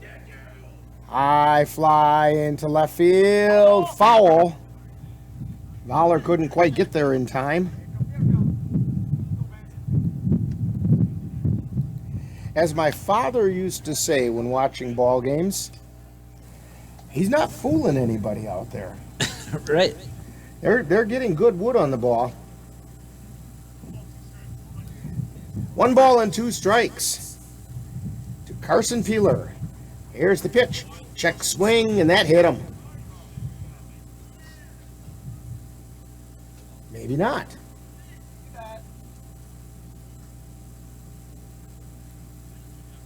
Ball hit the dirt first, so it was a dead ball.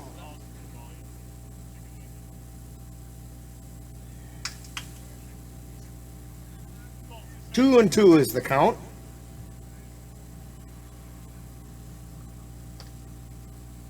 Here's the pitch, swing and a miss, strike 3. That's the third strikeout to Carson Peeler tonight. That brings up Jack Beadle. Beadle is 1 for 2. He doubled to right his first time up and then grounded to Pogo unassisted. And the first pitch is a called strike.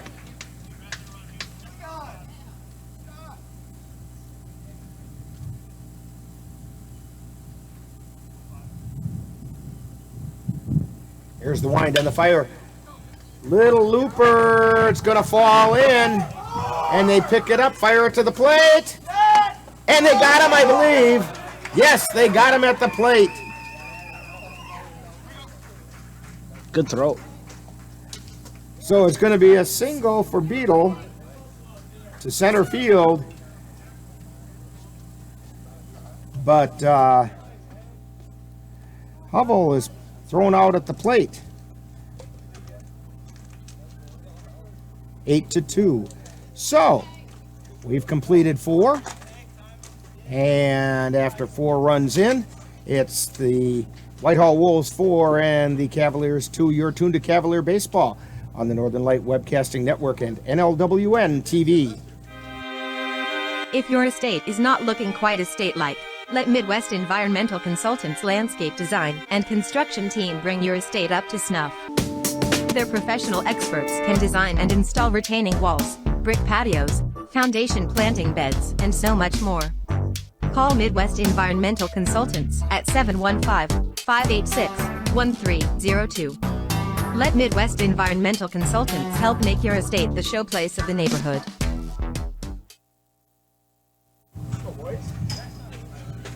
And we're back here at Melby Park taking a quick look at the weather radar. Everything is quite a bit to the north of us. Those of you in the Eau Claire area, be alert. There's some stuff kind of heading your way from, it looks like, up around Rice Lake and so on. Barron, Chautauqua, that area, Rice Lake's getting a little bit of rain. Birchwood's got some weather. So you guys be alert. I think we're going to get this baseball game in, though. We head to the top of the 5th inning.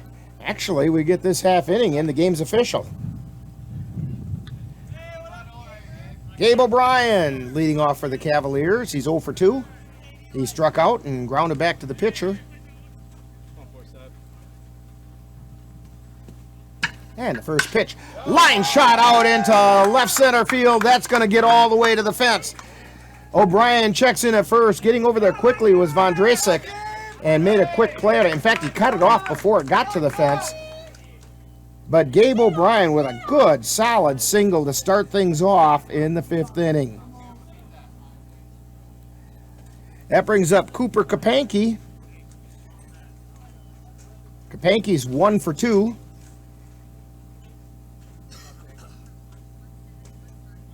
He singled his last time up and advanced on an error. Throw over to first in O'Brien's back.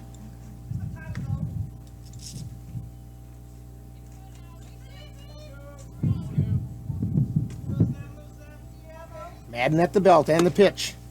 Inside for a ball. Oh, he gave him the strike. No balls and a strike to Cooper Kapanke. Yo, 1 pitch. Pop up. Could be trouble. Making the catch coming in a long ways was Breska. Running at full speed, made the catch. O'Brien gets back over to first. That's going to bring up Anthony Pogodzinski.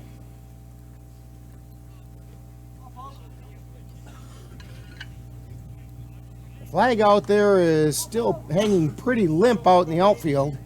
I'm trying to see if there's any wind advantage at all. That one looked like it got, that one by Kapanke looked like it got held up by the wind a little bit. Yeah, I can see the trees over to the right field pole. Got a little breeze up there, a little maybe left to right. And I was going to say, that's the way it looks like it's going, is left to right. Runner goes. High pop-up. Moving over, and can't make the catch. Yeah, he got it. Yeah, he did catch it. Look the way he shied away over there by the fence, and we're looking through a lot of chain link there, and it's hard to tell. But Pogo goes down on a pop foul.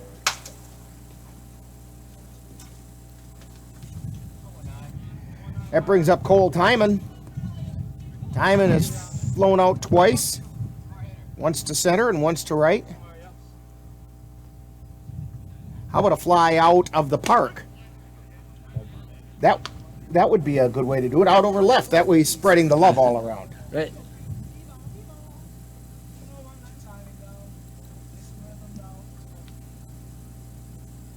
And the throw over to first. Oh, they almost threw it away.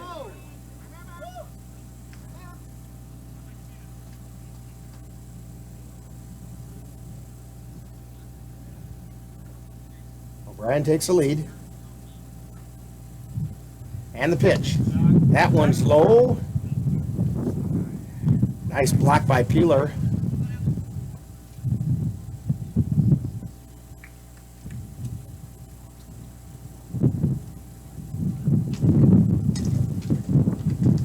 And the pitch. Swing and a miss.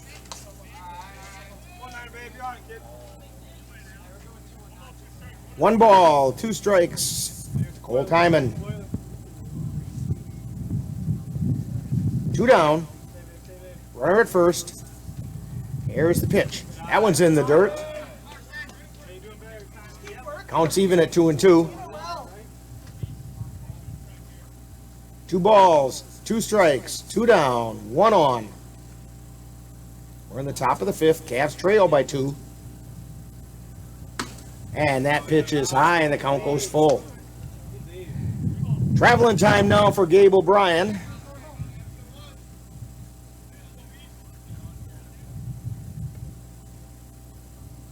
He's off and running. The payoff pitch is inside for ball 4.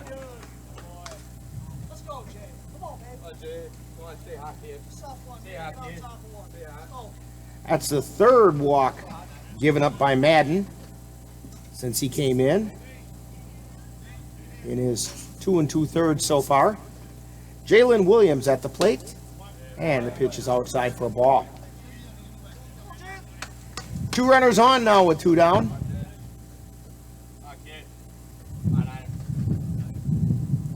And the pitch, that's outside for a ball. 2 balls and no strikes. You can hear the wind picking up a little bit in our field microphone. And that pitch is low for ball 3, 3-0.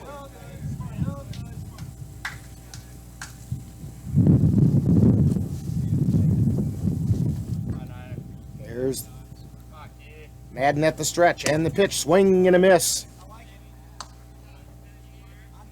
Wonder if he did that on his own or if Ryan Page gave him the green light. 3-1 count. Ground ball over to short, toss over to second. Letner to Pronchinski for the out. And Jalen Williams goes down. And the Cavaliers go down with no runs on a hit, no errors, and 2 left on base. 4.5 done. And it's the Wolves 4, Cavaliers 2. You're tuned to Cavalier Baseball on the Northern Light Webcasting Network and NLWN-TV. Pardon me, folks. Is that the Chattanooga Choo-Choo? No, sir. But you can ride it this time. That's right. This is the Chippewa Valley Railroad located in Carson Park. Hop on and take a ride through scenic Carson Park on Sundays from noon to 5, Memorial Day through Labor Day. Ride the Chippewa Valley Railroad. It's fun for the whole family. And congratulations to Betsy Jeffrey. She was a lucky winner a little while ago of a couple of youth tickets to the Chippewa Valley Railroad. The Northern Light Webcasting Network and NLWN-TV has your tickets to ride as well. That's right, we're giving away to a lucky winner 2 youth tickets during each Cavalier game that we broadcast.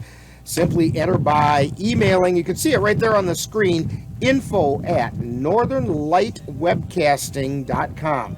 That's info@northernlightwebcasting, that's all one word, .com. The drawing will be held on Friday for the winners from this game. And we have a few more games to give some tickets away for as well, so we'll keep working on that. Make sure you get those emails in. Enjoy the ride around Carson Park on the Chippewa Valley Railroad. I know that Ann and I did that a couple weeks ago, and it was a delightful ride around. In fact, we did it. That was the 4th of July, and it was a delightful ride around that little peninsula part of the park, and it's not real fast, but you see a lot of nature, and it's a nice. It's worth the trip. It's definitely worth the trip. Yeah. All right, bottom of the 5th inning, leading off is Sam Hirschbeck, and he's 1 for 2. He singled his last time up to left field, and the first pitch is a called strike. Jackson Vance still on the mound.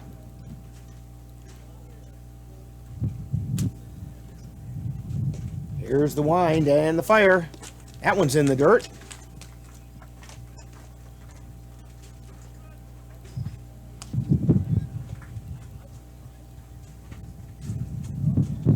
One ball and one strike.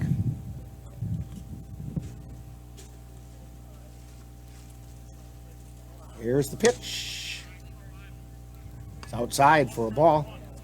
2-1.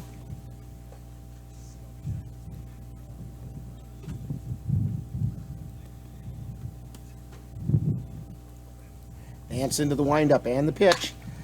Ground ball over to third. Scooped, booted, and throw over to first. And not in time. Kendra Angulo is going to get charged with the error on that. And Hirschbeck is on via the error. It's the first inning that they haven't gotten on via a base hit. That brings up Isaac Marley, and he's now the right fielder.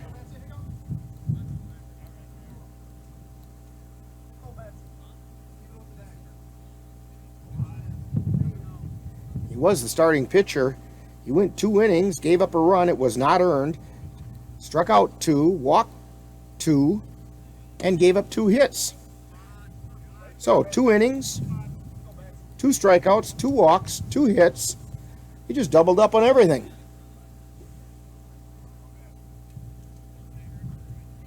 He's also 2 for 2 at the plate. If he's picking a lottery ticket, he better have the number 2 on it. It's his lucky day.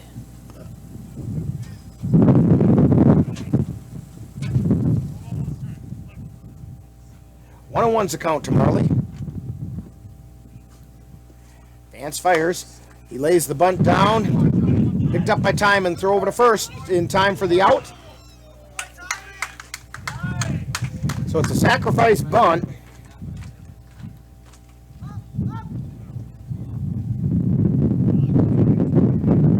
And catcher to first on the putout.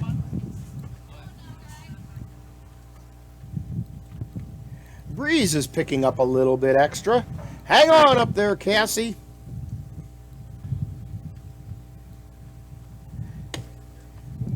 And the pitch is a ball.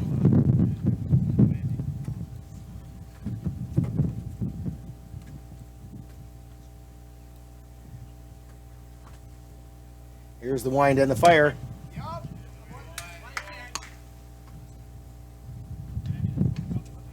I think he called that a ball. But again, we've got a bad angle. Sometimes he signals strike and we can't see it because his body blocks it.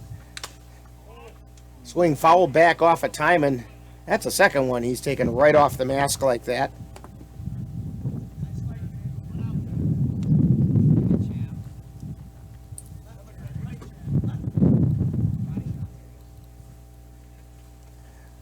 Looks like we might have a little bit of rain coming into the Whitehall area. It doesn't look like anything worrisome. A little sprinkle or something passed through. There's the pitch, fouled out of play.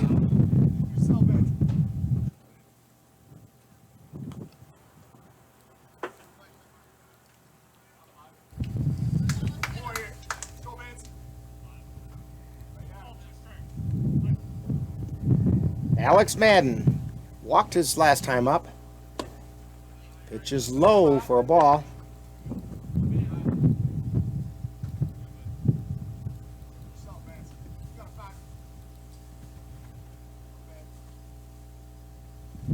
Checks the runner at second, and the pitch chopped foul. And Timon took another one. That one's off the inside of the thigh.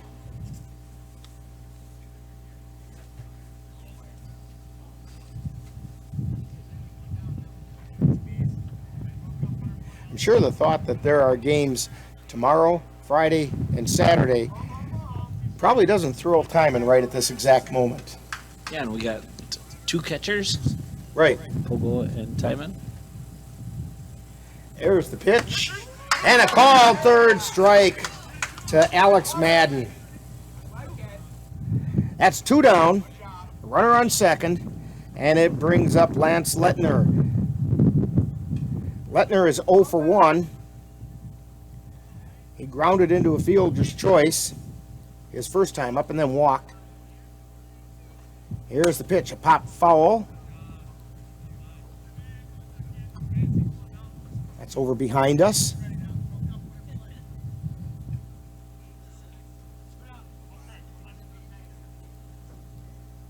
No balls and 1 strike to Lance Lettner.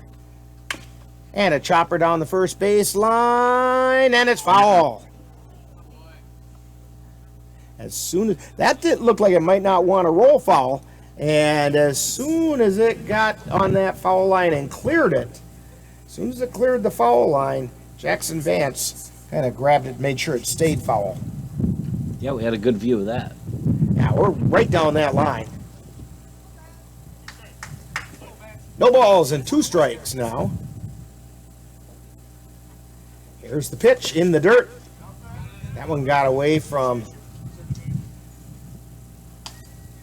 Timon for a second, but it didn't get very far away.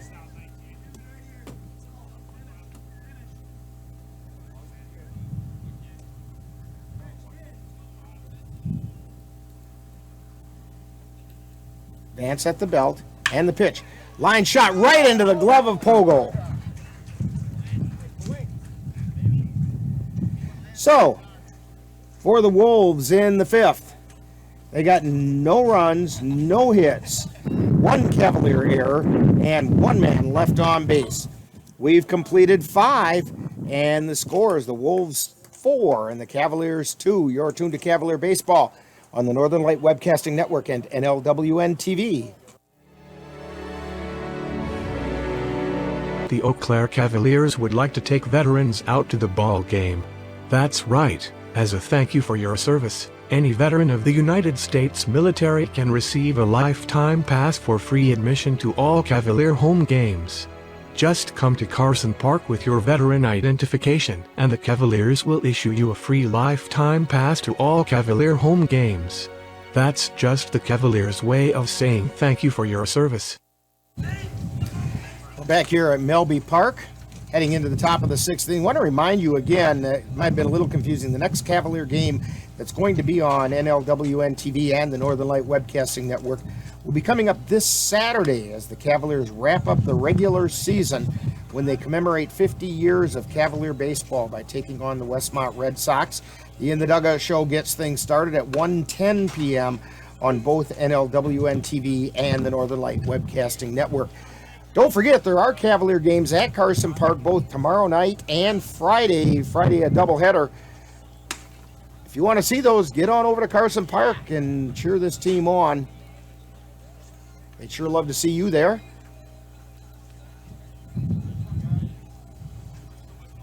Leading off the top of the 6th inning for the Cavs, Chase Yeager. He's over 2, went down looking first time up, and then a line shot out to right field his second time.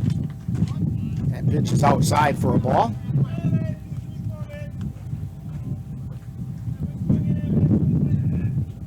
Here's the wind and the fire. That's a strike called over the inside corner.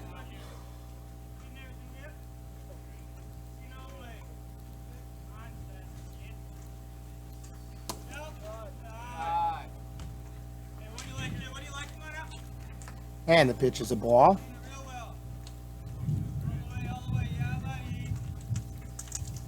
And a pop-up into foul territory, out of play. Counts even at 2-2.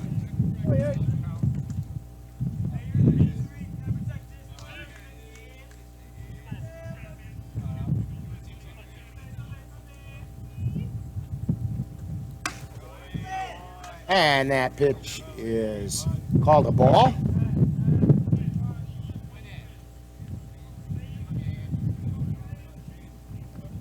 Payoff pitch. Fly ball out into right field, drifting back, and making the catch is Breska. Or check that, that's not Breska anymore. That's Marley making the catch.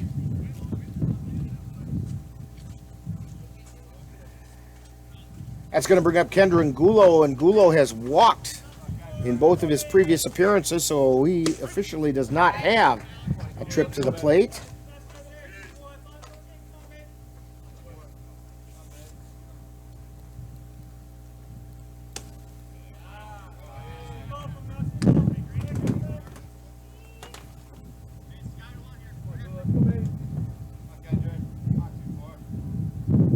Ngulo watches that one go by low and away.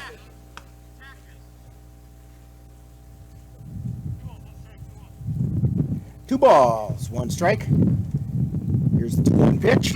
Swing and a miss.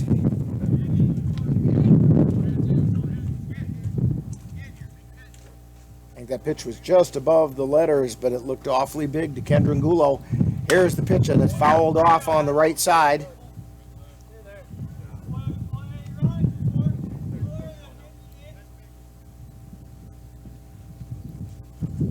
Two balls, two strikes to Kendra Ngulo. Here's the pitch. High, ball 3. Count is full.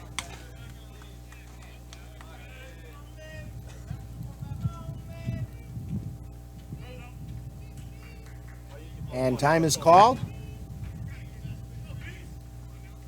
Ngulo steps back in.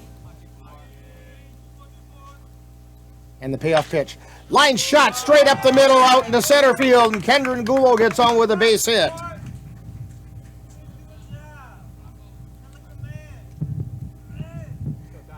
That brings up Tyler Herman. Herman hit a sacrifice fly out into right field his last time up. He was also hit by a pitch his first trip to the plate.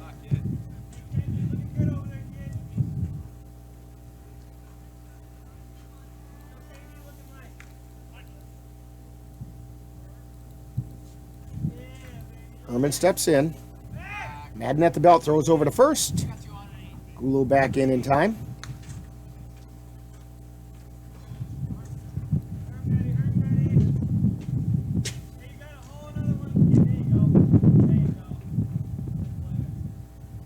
There's the pitch. Fly ball out into right field. It's tailing away. It's going to go up against the wall. Ngulo checking in at third. They're going to hold him there, and Tyler Herman with a double to right field. And the Cavaliers have put a couple hits together now, and they have a threat going here in the 6th inning. Mitch Voller comes to the plate. Voller's 1 for 3. Struck out his last time up. Also has an infield hit.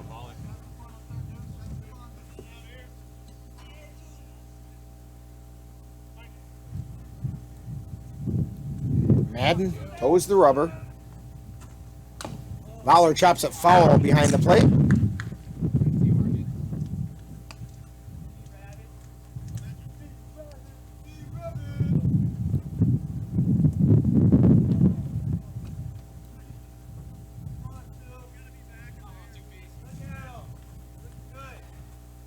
Here's the 0-1 pitch. Slow and away. Count goes even at 1-1.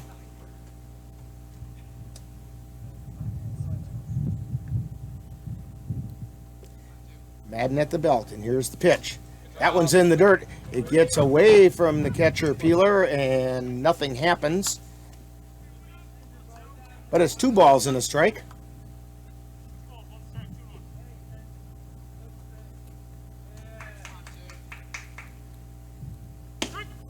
And it's a called strike at the knees.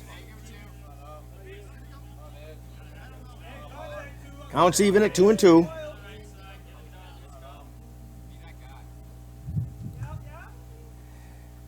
Fowler puts the bat on the ball. It rolls over to first. Close play at first. Fowler is out, but in the scores Kendra Gulo. So Fowler is going to get on a fielder's choice. Or he's out.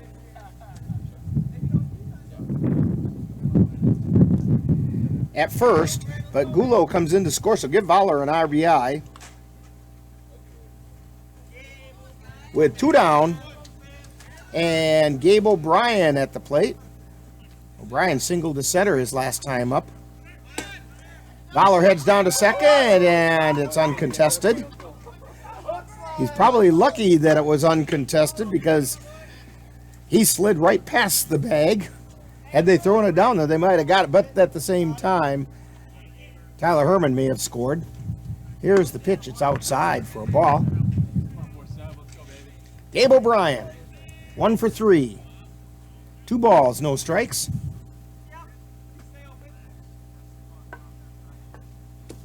And this one's inside.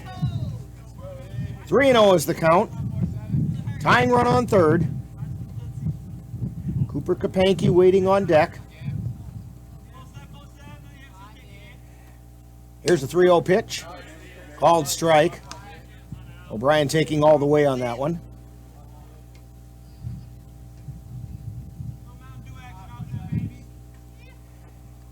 Here's a 3-1 pitch, and that's a called strike over the outside corner. Full count now. Gabe O'Brien, 2 down, 2 runners on. Here's the pitch, and it's high, ball 4. So the bases are loaded for Cooper Kapanke.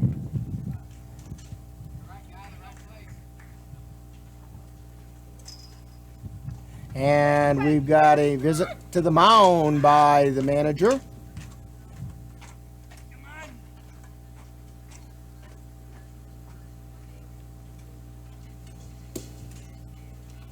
And we're going to have a little bit of rearranging going on out here.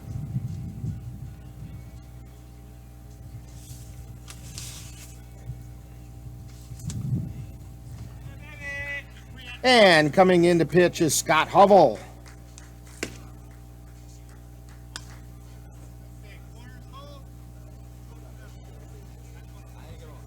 And Madden goes to the bench. And back in, I think, is Breska.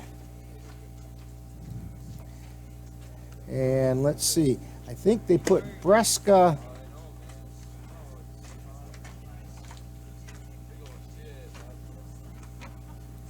I think Breska's going over to third. Now, wait a second.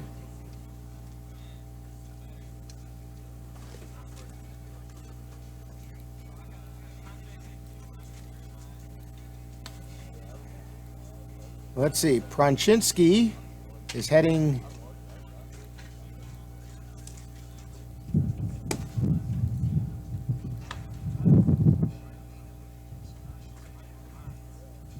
Back out to second base. Yes, Breska is going over to third base. And Hovell goes to the mound.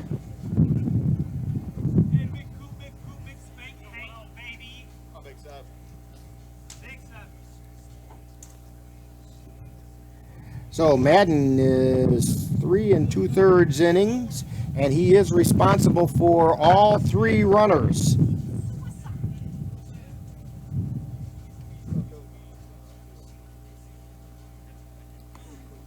Cooper Kapanke.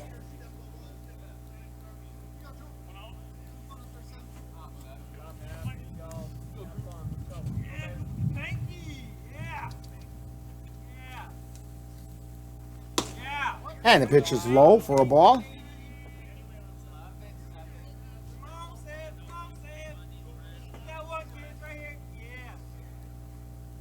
Here's Hubble with the 0-1 pitch. Fouled back into the screen.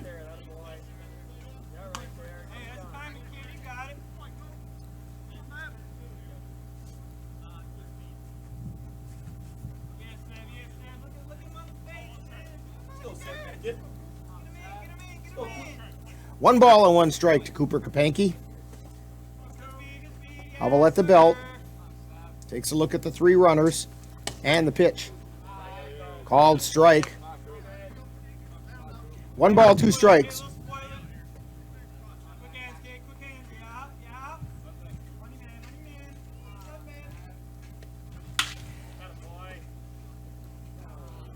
There's a put out at second to first, and Kapanke goes down.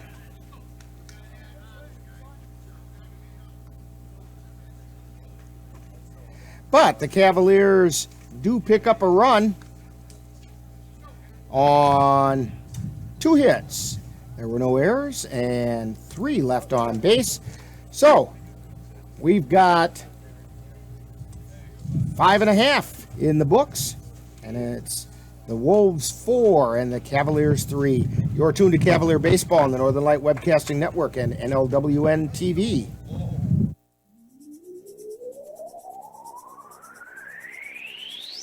You're tuned to the Northern Light Webcasting Network and NLWN-TV. We use advertising revenue to make this service available to you. If you have a business and would like to get your message out to our ever-increasing audience, give us a call at 715-563-1749. We'll be happy to discuss our budget-friendly advertising packages with you. Get your business noticed on the Northern Light Webcasting Network and NLWN-TV by calling 715-563-1749. And we're back here at Melby Park. Back out on the mound for the Cavaliers is Jackson Vance.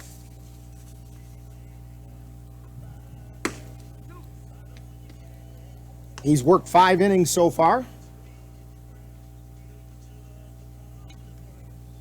Given up four runs. He has struck out 5. Walked 3. I believe it's 6 hits he's given up.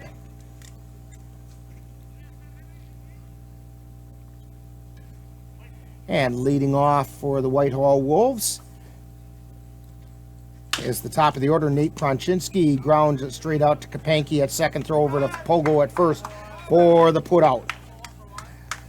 4-3 on the putout. That's going to bring up now pitching Scott Hubble. Hubble doubled his last time up out to left field. That one went out into the left field corner. This first pitch is fouled back out of play.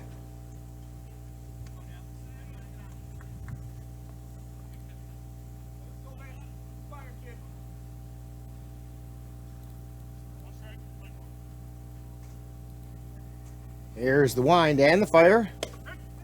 Called strike. That was at the knees on the outside corner.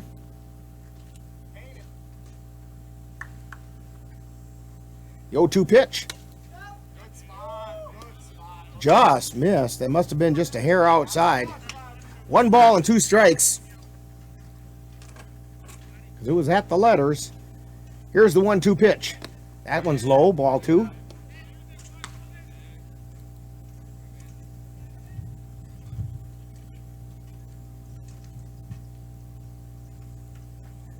Vance into the wind. And the 1-2 pitch swung on a miss, strike 3. That's the second time Hubble's gone down swinging. Brings up Trent Vondrusek. He's 1 for 3. Popped to second. Singled and lined to second.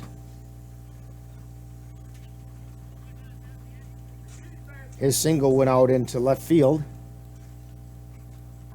And the first pitch, swing and a miss. That swing almost knocked him over.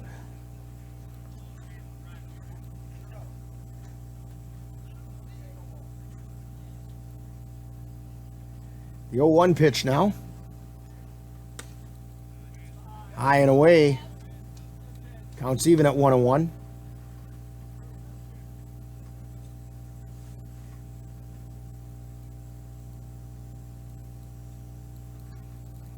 Here's the wind and the fire.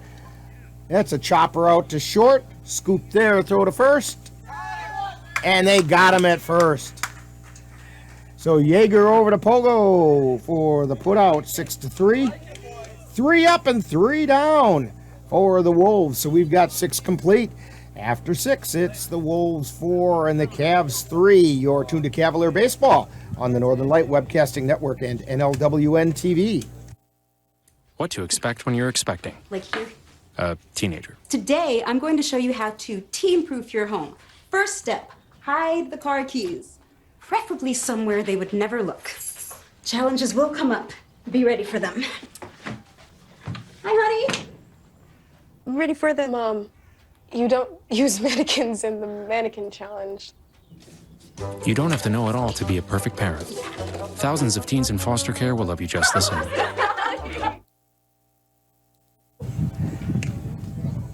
And we're back here at Melby Park. A little bit breezy as the sun has gone down now and starting to get a little darker. Don't forget, Cavaliers have games tomorrow night and a doubleheader Friday against the Westmont Red Sox. Part of the weekend to celebrate 50 years of Cavalier baseball. We won't have those games, so get on over to Carson Park and watch some Cavalier baseball. Then you can join us on Saturday as the Cavs also take on the Westmont Red Sox one more time. And we'll have that here on the Northern Light Webcasting Network and NLWN-TV. That game on Saturday, everything gets started on our broadcasts at 1:10 p.m. with the In the Dugout show. Throw goes down to second, and Cavs need to manufacture a run in the next couple innings or so.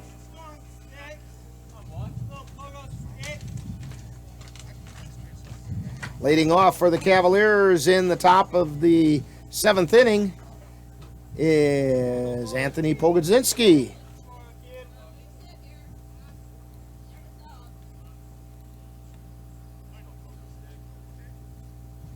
Here's the wind and the fire. Pogo squares to bunt, tries to bunt for a single. He caught the infield playing way back. And they've got a shift on for Pogo.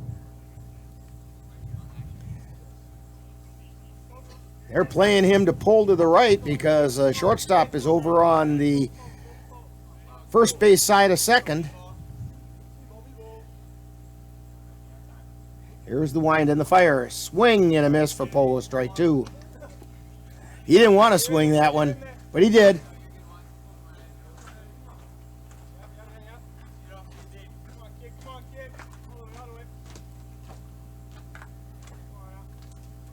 We've got action going on down in the Cavalier bullpen. Pogo fouls it off. Oh, check that. That was a ball. I was looking down in the bullpen and I heard what sounded like a bat hitting, but that must have been the ball hitting the mitt. And that one hits Pogo.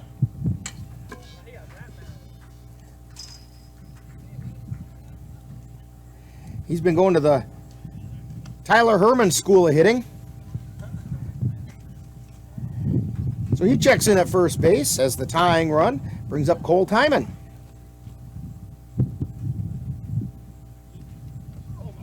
I think Jackson Vance is done for the night on the mound for the Cavaliers. So I was just trying to see who's warming up down there. I would bet. I can't see. Maybe you've got a view of it. Is it Ethan Kelberg? First pitch is a ball. 47. Oh, okay.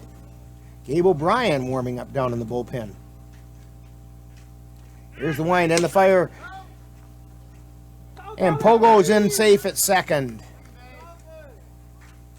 Throw is high. That one almost went out into center field also.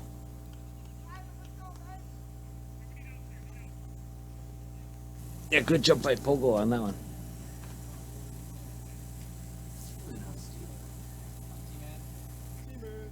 I believe the count is 2-0.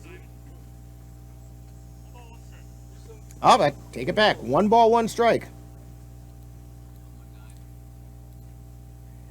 To Cole Timon. Pitch is low and inside. Ball 2. Timon's 0 for 2. Flew out to center. Flew out to right. He also walked once. Here's the 2-1 pitch. Called strike. Counts even at 2-2.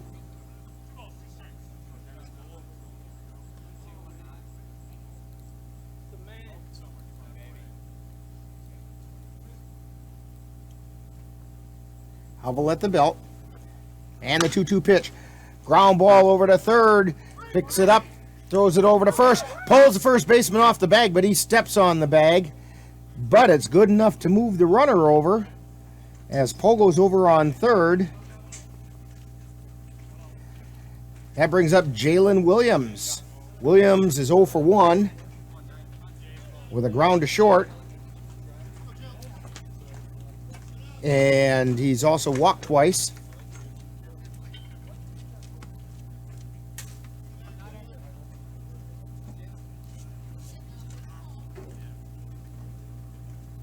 Hubble at the belt and the pitch. Swing and a miss. Strike 1. Tying run on third. 1 out.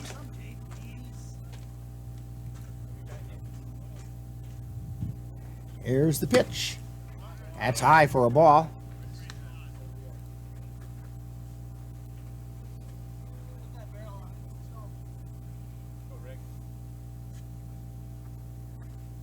Hubble at the belt. Here's the pitch. Swing and a miss. Strike 2.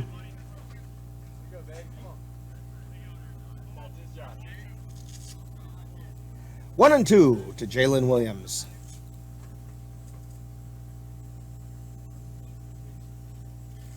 Here's the 1-2 pitch. Low. Counts even at 2-2.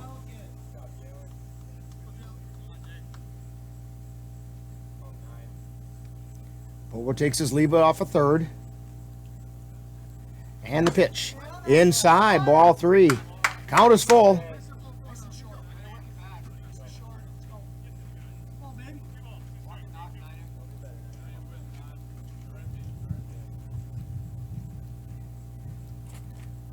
He's at the belt in the pitch. Called third strike to Jalen Williams. He didn't like that call. 2 down. That brings up Chase Yeager. Yeager's 0 for 3, so he's due. He went down looking, lined out to right, and flew to right. He just has to find one of those to hit the dirt. And the first pitch is inside for a ball.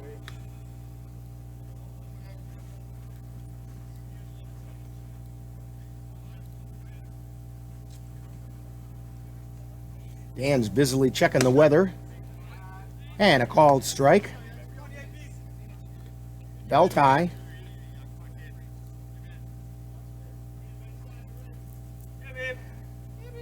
Hubble's pitch.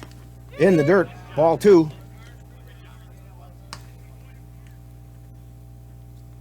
Two balls and a strike.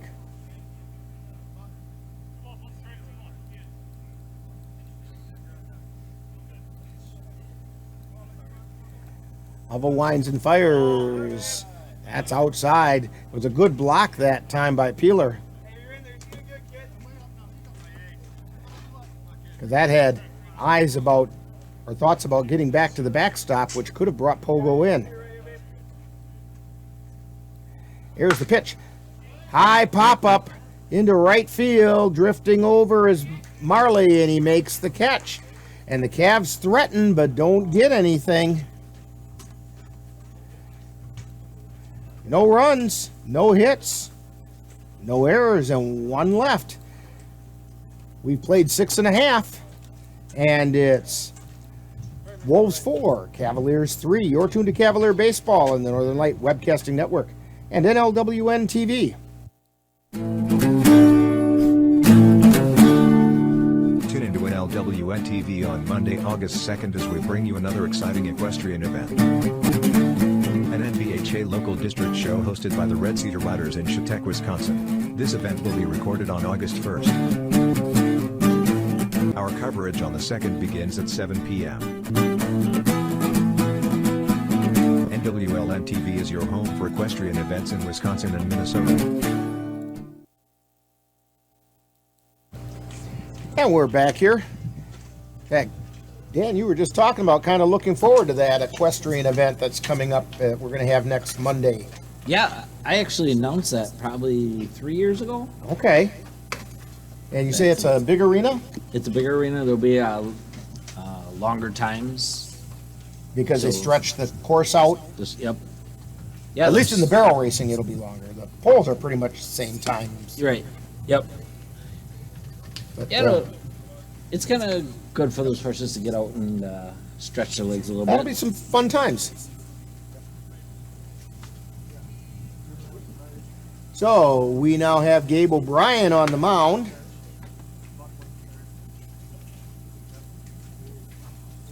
And we've got some changes. Maybe Ryan Page will give them to us as well.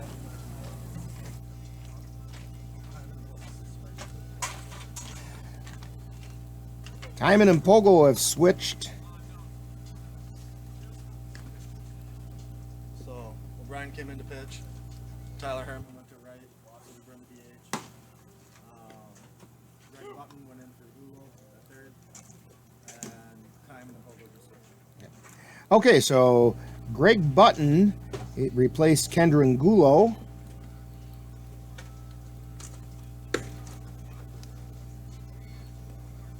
Over at third.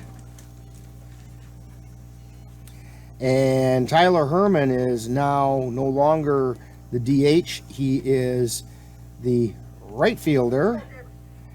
Gabe O'Brien came in from right to pitch, and Pogo and Timon have switched their two positions.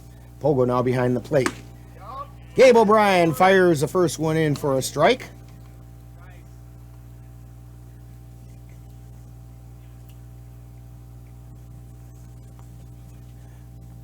The wind in the fire. It's low for a ball.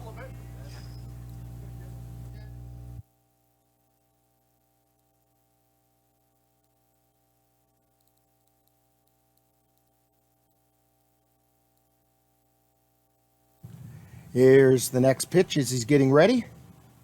Steps up. There we have some light. And the pitch is high for a ball. Wow, I can see the things I was writing down. It's amazing.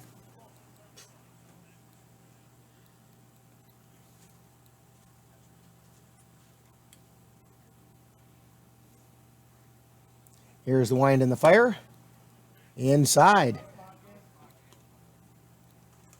Shout out to FCAT27 who's listening to us on the Northern Light Webcasting Network audio service. Glad to have you aboard. Swing and a miss.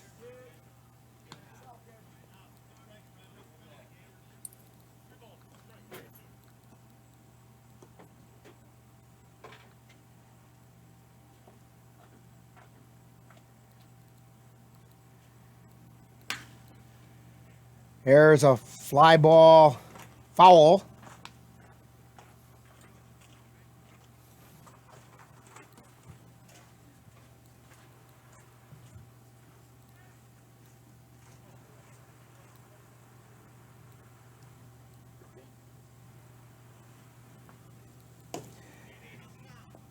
And ball four. So Carson Peeler draws a walk. That brings up Jack Beadle. Beadle at first base, or as the first baseman, I should say. He's 2 for 3. He doubled and singled. He also grounded out to first. O'Brien at the belt, and here's the pitch. That was high for a ball.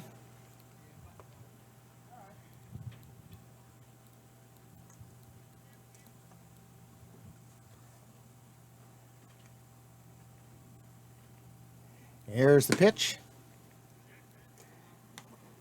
Ball 2.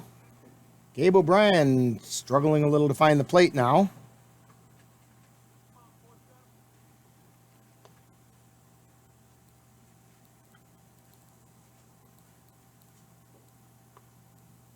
Here's the wind and the pitch. Outside, ball 3.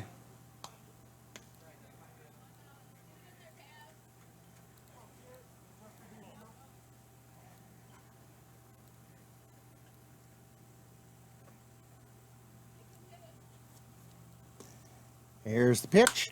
High pop-up.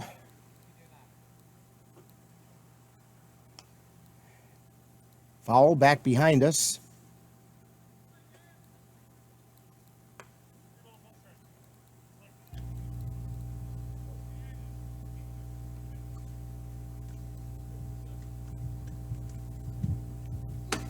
And the pitch is high for ball 4. So Gabe O'Brien has walked 2 in a row. Dan, you've got a tunnel that you can see down into the bullpen. Who's warming up down there now for the Cavs? Yeah, I catched him as he went by me. Number 14. Okay. That would be Austin Getch.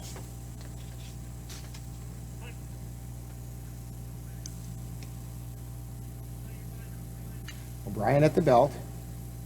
And the pitch. Strike called at the letters.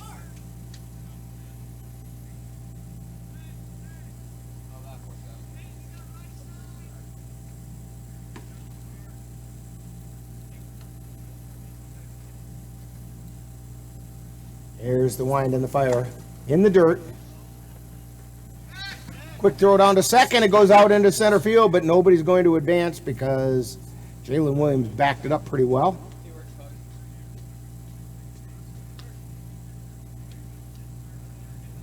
Oval fired that one a little bit high. Sam Hirschbeck is the hitter.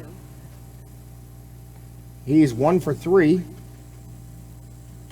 Singled his second time up. Last time up he got on via an error.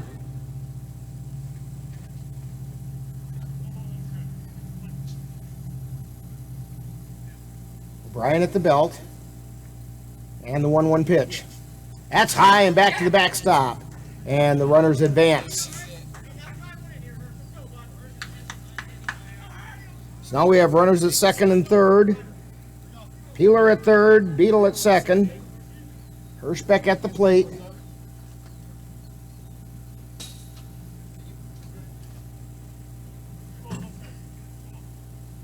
Two balls and a strike. Here's the wind and the pitch. That one's a little inside, right at the knees, but it was inside.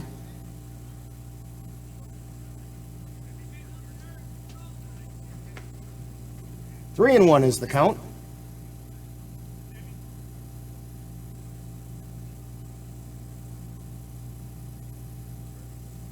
Here's the wind and the pitch. Swing and a miss, strike 2.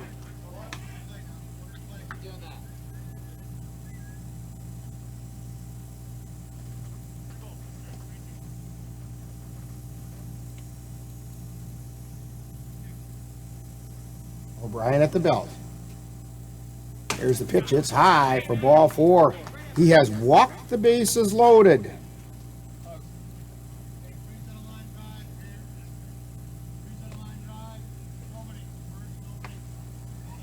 That brings up Isaac Marley, right fielder. He's 2 for 2. Also has a sacrifice bunt. Here's the wind and the pitch. A little bit low.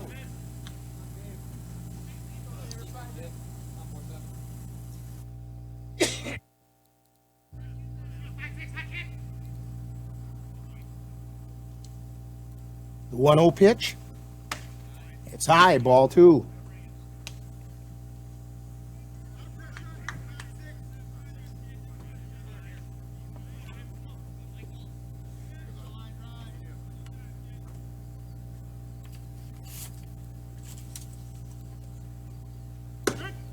And that's called strike.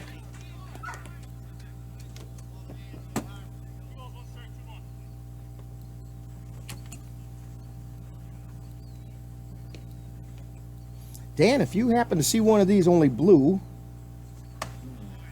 Okay. I know where I can find one. In the blue department. In the blue section, yes.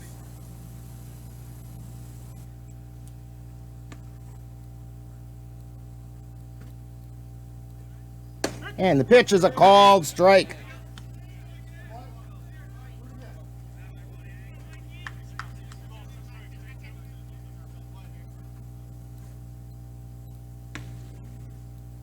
Two and two is the count. And the pitch. Line shot out into center field is going to fall in for a hit. And a run comes in. Peeler comes in to score as Marley singles, and the bases are still loaded.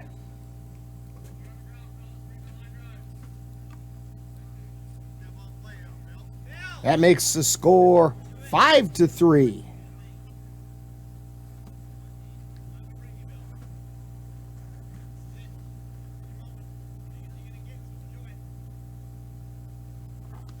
And that one catches him right square in the middle of the back.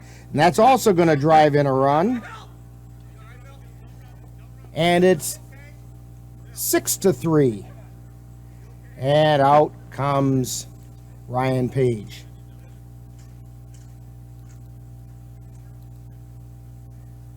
We'll see if he's going to make a change here.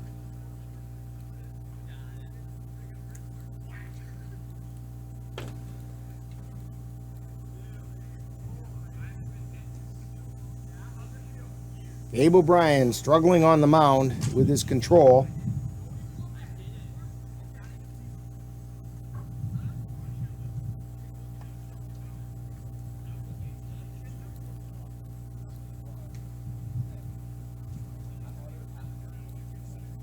And he is going to make that change. We'll have that information for you right after this timeout. So as they make a pitching change for the Cavaliers, you're tuned to Cavalier Baseball on the Northern Light Webcasting Network and NLWN-TV.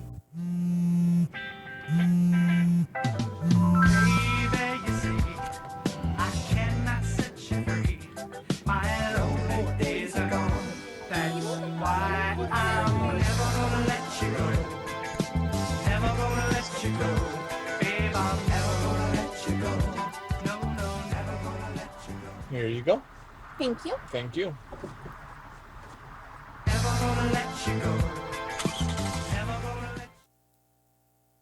I'm Jenny Garth, and as a mother of 3, I know kids worry about a lot of things. Getting enough food to eat shouldn't be one of them. But here in America, that is a real worry for 1 in 5 children. This is unacceptable, and something Feeding America is working to solve. Through a nationwide network of food banks, Feeding America serves virtually every community in the United States, including yours. See how you can help your community. Visit feedingamerica.org. Together, we can solve hunger. Together, we're Feeding America.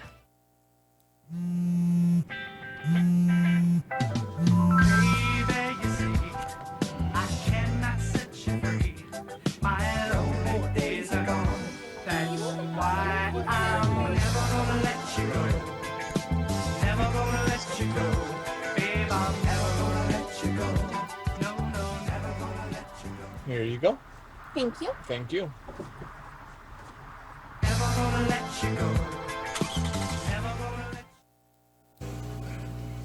Okay, we're back here at Melby Park.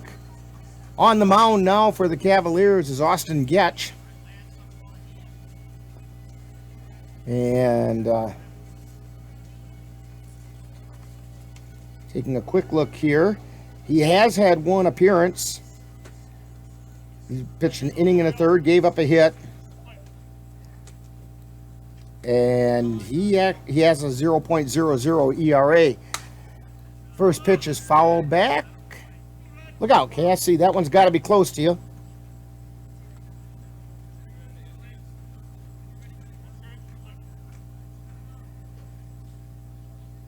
So Gabe O'Brien goes out to play center field. And a called strike at the belt. So Getch goes into the batting order for Jalen Williams.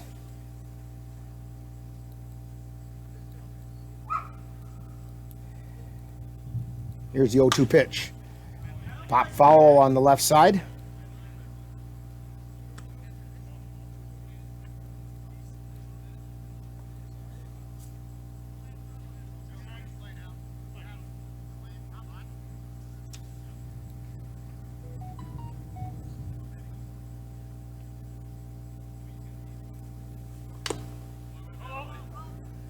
And that was chop foul.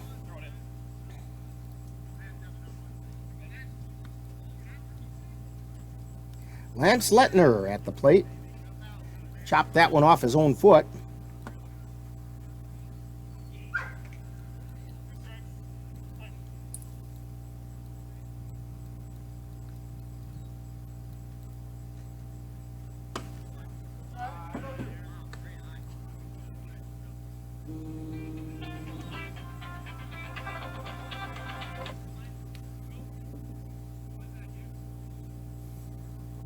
Here's the wind and the fire. Foul back.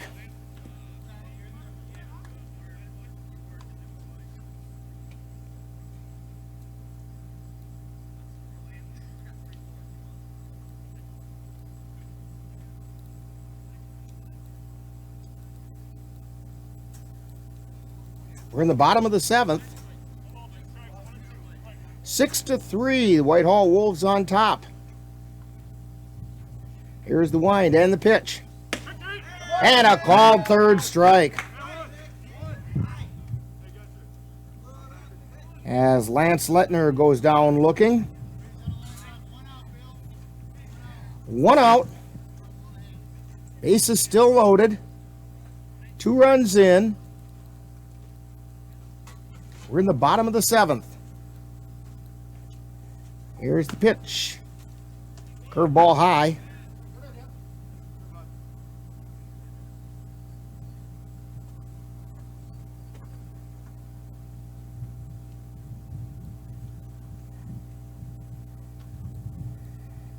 There's the pitch. It's at the letters for a strike.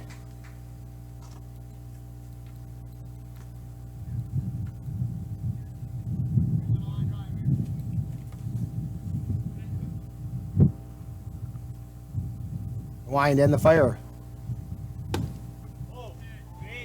Just outside. 2-1's the count. This is Nate Pronchinski, leadoff hitter for the Wolves. Check, swing, strike. Pronchinski's 2 for 4. Doubled, singled, and then grounded out twice. Here's the wind and the fire. Pop-up foul out of play. Over onto the basketball court.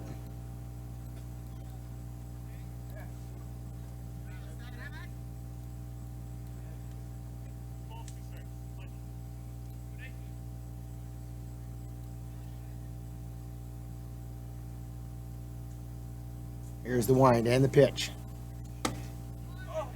And he just missed again.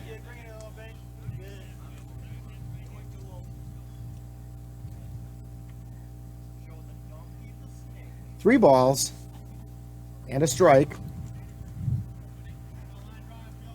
Dan, am I mistaken, or is that thunder I'm hearing? There's a chopper down the third baseline. Runs are coming in. They get the throw over to first for the out, but they did score a run.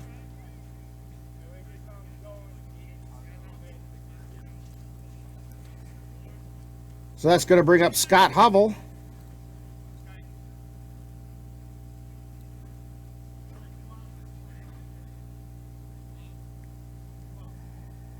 Those runs so far this inning have all been charged to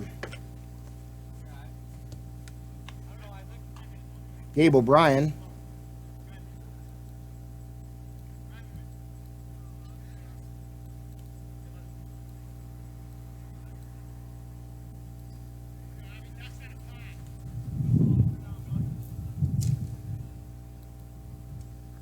Here's the wind and the pitch. That's high. Scott Hovell is 1 for 4. He doubled, struck out twice.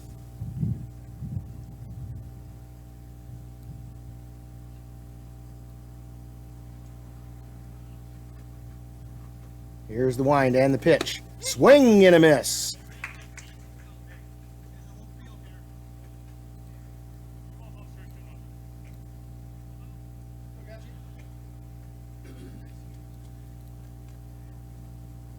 Austin Getch on the mound. Here's the windup and the pitch. Ground ball down the third baseline, foul.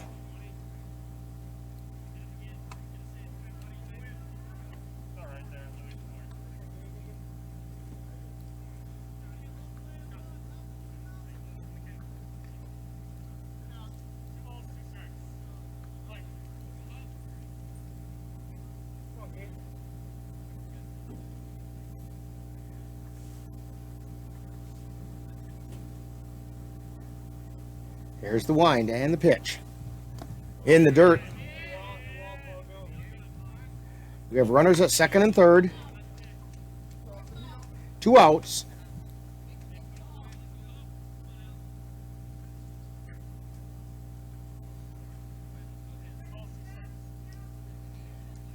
Two balls and 2 strikes.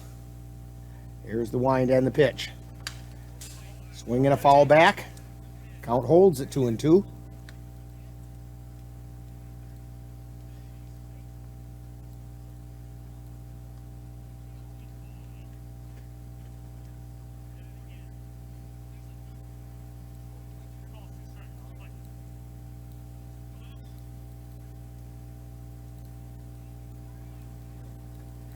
Here's the windup and the pitch.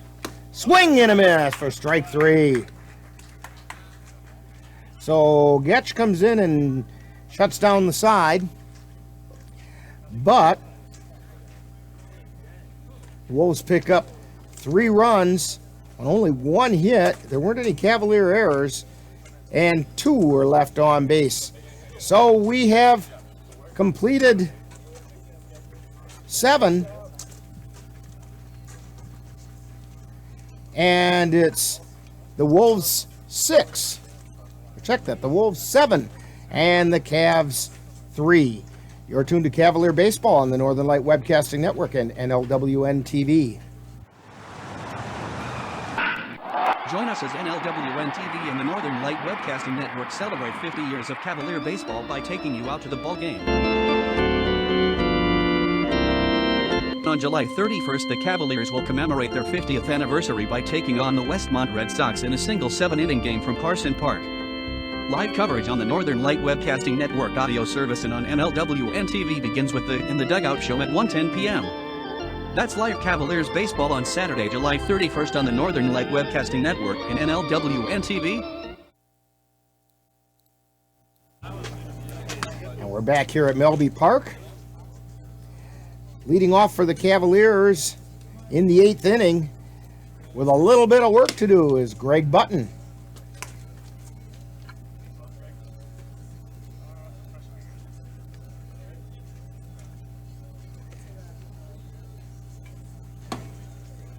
Button's batting .333 on the year.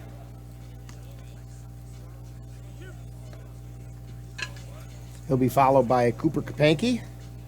No, he won't. No, I got a little bit, sir. Usually when he's on deck, he stands right in front of us, and so that's what fooled me. And then I look at the lineup, and I'm going, we don't need that again like we had the other game. So it's Greg Button coming in Kendra Angulo's spot. He'll be followed by Tyler Herman and Mitch Voller.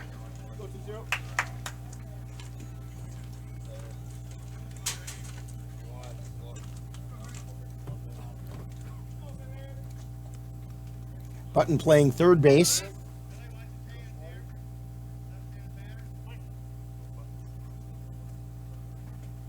Here's the wind and the first pitch to him. Foul back.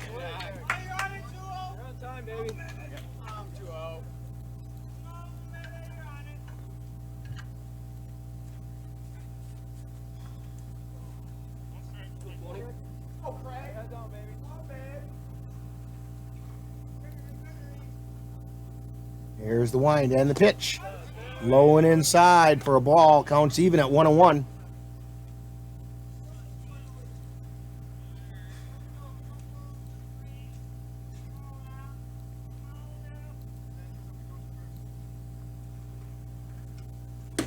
Swing and a miss.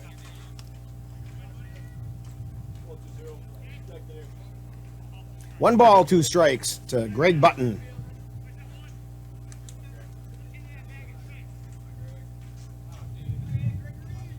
Here's the wind and the pitch. It's high, ball two.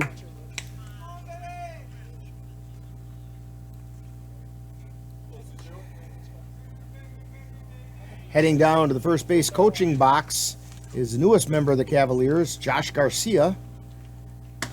And the pitch is outside. Count goes full.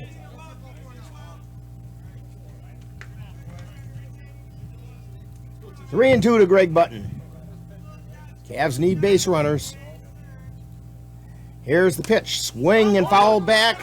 Oh, swing and a miss. And Button beats it out as the catcher, Peeler, could not hang on to the ball. So that goes in the book as a strikeout, but an error on the catcher, so there is no out. And that's what gets Button to first base. That'll bring up Tyler Herman. Tell you what, Dan, the Cavs can find some unusual ways to get on base and get themselves back into a game. You know, that's a rule that I just don't understand. Well, I guess the catcher's supposed to catch the ball. That's doesn't get complicated. Here's Herman, and the pitch is a little bit low. Hovell on the mound for the Wolves.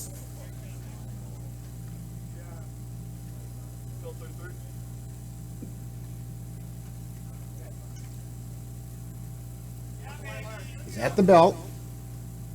And the pitch. Called strike on the inside corner.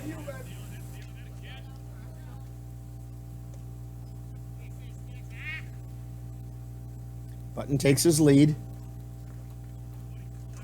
Tyler Herman digs in. Hovell at the belt. Here's the pitch. Called strike. Throw down to first, and Button gets back.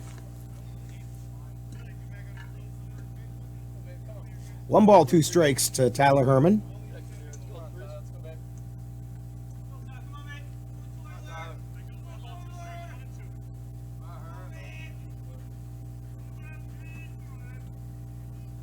At the belt and the pitch. Foul back.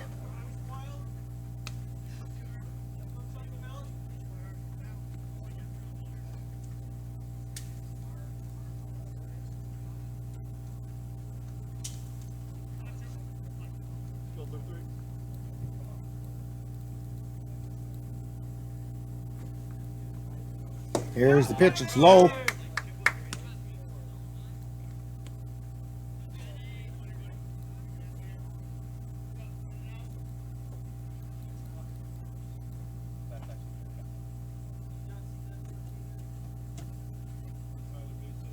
Here's the wind and the fire.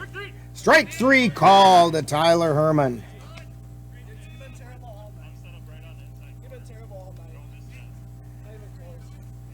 So Herman goes down looking, and with one out, we're back to the top of the order. Mitch Voller.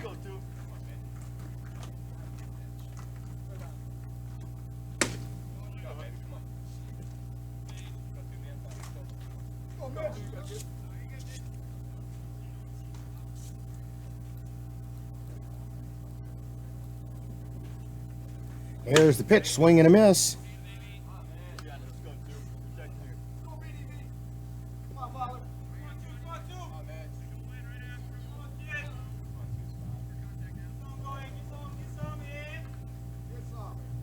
And the pitch.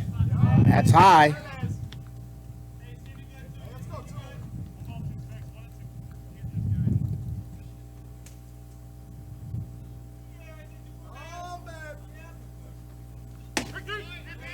And a called third strike. And that brings up Gabe O'Brien.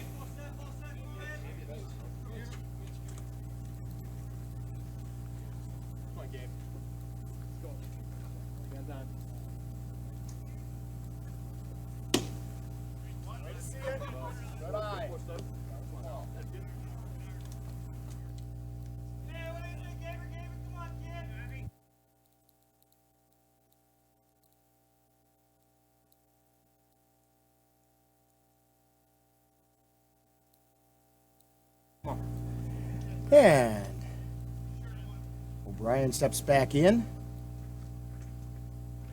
We know some of you back home are going through some bumpy weather tonight. We hope all is well with you. Here's the wind and the pitch. Just a little bit low. 3 balls and no strikes. This is a good example, Dan, of you operate over till the fat lady sings, and she's not warming up yet. That's a called strike. 3 balls and a strike. Again, Cavs are looking for base runners. That's why O'Brien was taken all the way on that one. The 3-1 pitch. Inside. Oh, he called it a strike. So the count is full. With 2 down, traveling time for Greg Button over there on first. Here's the wind and the payoff pitch. Line shot out into center field.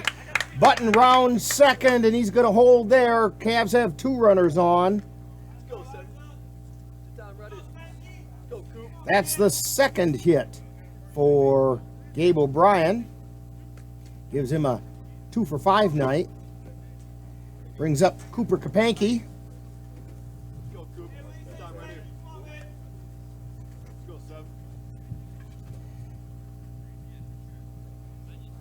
Kapanke does have an infield hit his second time up. Otherwise, he's basically 1 for 4 today. Figures he's kind of due. Hubble at the belt. Kapanke, first pitch to Kapanke is high. He had to duck out of the way of that one.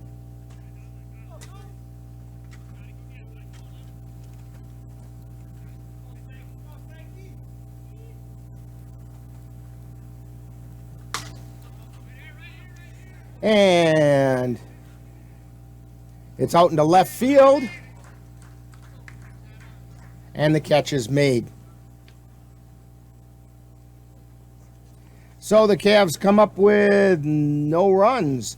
1 hit, no errors, and 1 left on. So we go to the bottom of the 8th inning. Whitehall Wolves 7 and the Cavs 3. You're tuned to Cavalier Baseball on the Northern Light Webcasting Network and NLWN-TV.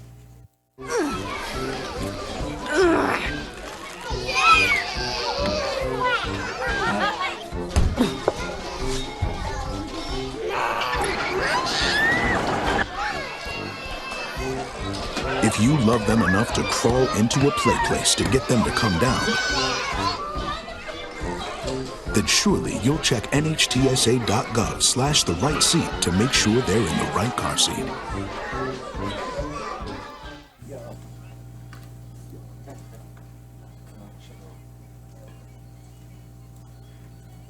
And we're back here. There we are. His hand just didn't turn me on there. We're back here at Melby Park.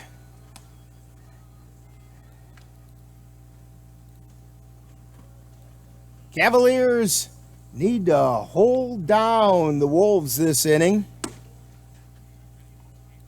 and then do a 9th inning rally. Wolves leading 7-3. Cavs giving a lot of guys some playing time that don't normally get playing time tonight. They're pretty secure in their... They have the #1 seed in the CRBL playoffs already locked up. They have the CRBL North Championship already locked up. They know they're going to be in the WBA tournament. So they're getting a lot of guys some playing time.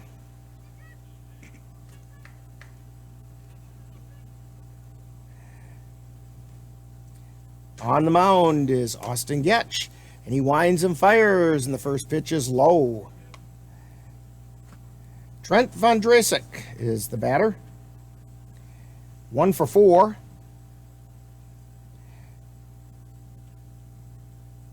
Here's the wind, and the 1-0 pitch is low and in.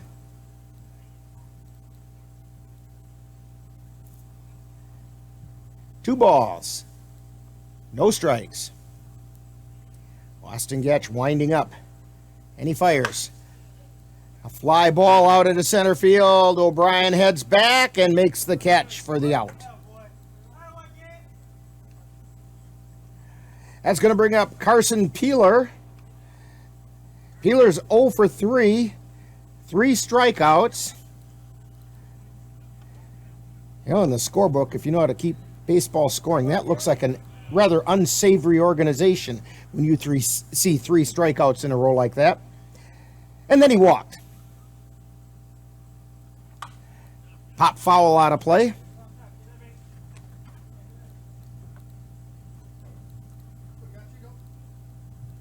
No balls and a strike. Getch into the wind. And the fire. That just missed outside. 1-1 is the count.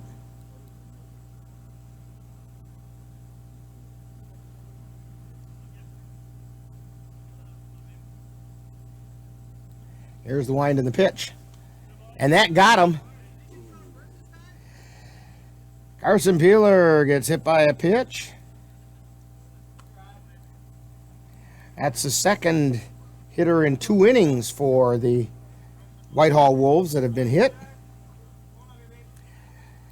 That brings up Jack Beadle.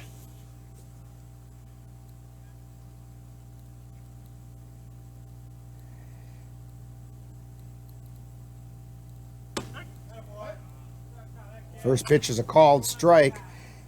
Beadle is 2 for 3 and a walk. He doubled, singled, grounded to first, and drew a walk his last time up. Here's the pitch. Called strike.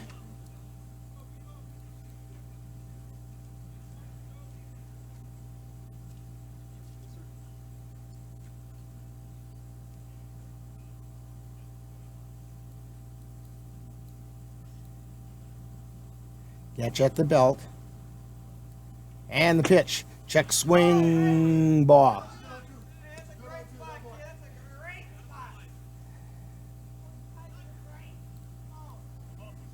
Austin Getch trying to get Peeler to chase that time, but he didn't. 1 ball, 2 strikes. Getch at the belt. And he delivers. Grounder back out. Oh, called foul ball. I believe it went off of Peeler's leg before it went out into fair territory. Peeler still standing in the box, so it's a foul ball.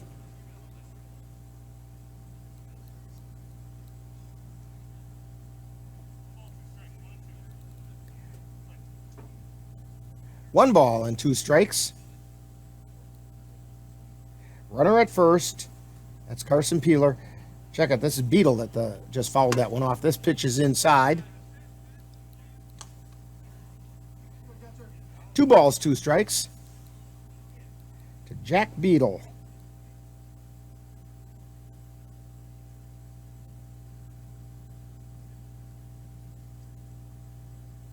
Getch at the belt and the pitch. Called, 3rd strike. So 2 down, brings up Sam Hirschbeck. Hirschbeck is 1 for 3. He's singled his second time up. He's also drawn a walk. He scored a couple times. He calls time, steps back out of the box. Now he comes in.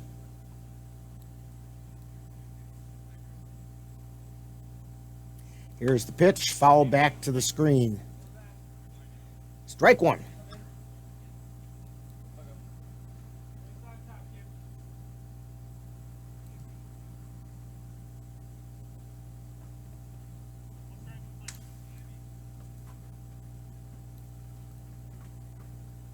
Getch at the belt.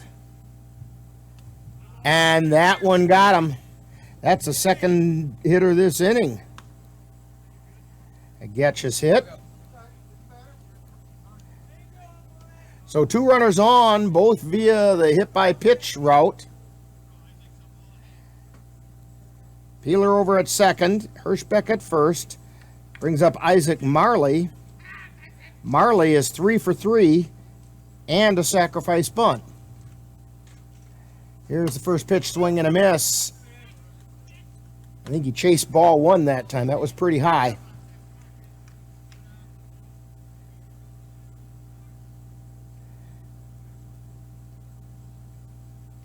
Ketch takes a look at the runner at second. And the 0-1 pitch, swing and a miss, strike two.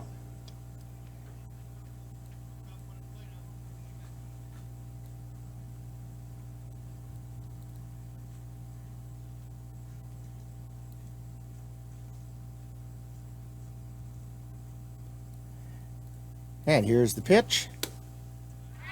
Just missed.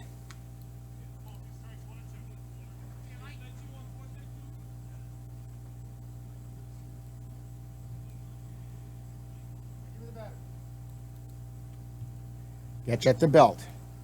Looks over at second. And the pitch. That one just barely missed.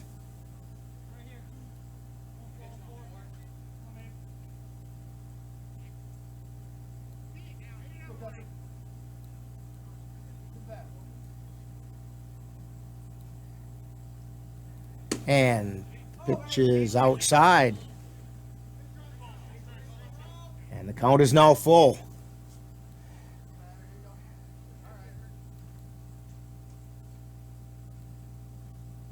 Austin Getch trying to close out this inning. He's at the belt. Runners take off and the pitch. Fly ball out into left field. Players converge. The ball drops in. Throw comes to the plate. Gets past Pogo, but nobody else advances, and a run does score. So it's a single for Marley to left field. And it scores Carson Peeler, making it 8-3.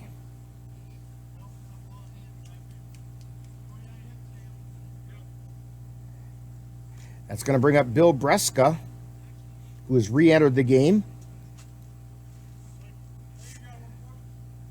He's now playing third base. And the first pitch is high.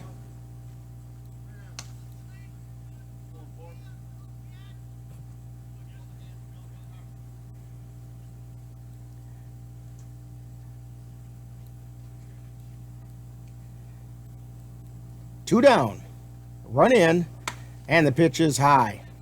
Ball two. Runners at first and second.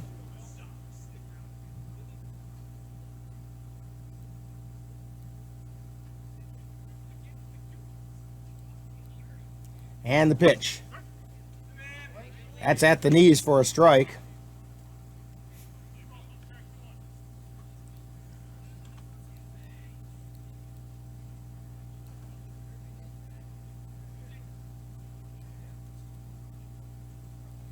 And a called strike.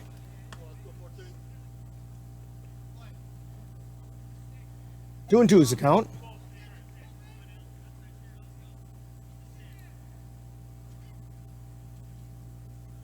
Again, runners at first and second. Getch fires. Swing and a miss for strike three. The Wolves pick up one run on one hit.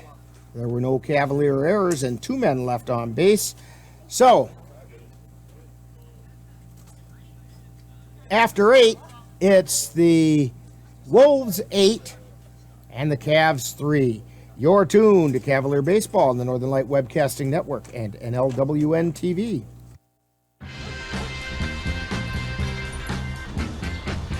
When we adopt a shelter pet, we discover they're a unique mix of all kinds of things. Come on, Joe, spot on this last one. There it is.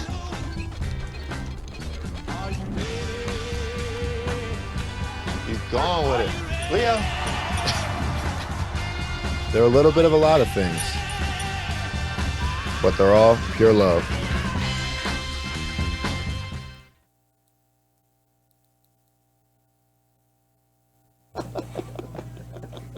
Hey, we put our best foot forward. Yeah, we're back here at Melby Park. Cavs need a big rally here in the top of the 9th inning. Down by 5. Pogo going to lead things off. He was hit by a pitch his last time up.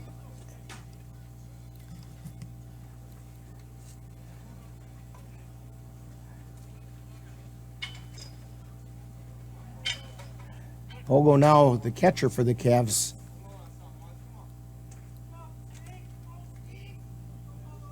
Hovell on the mound.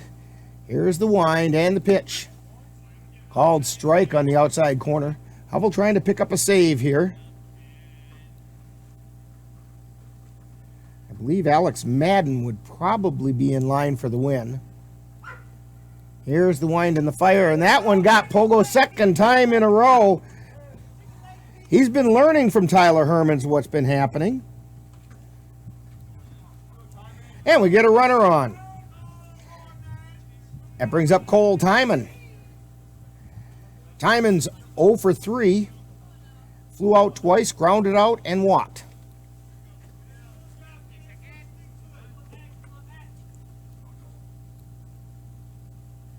Here's the wind and the fire. Chop foul on the third base side.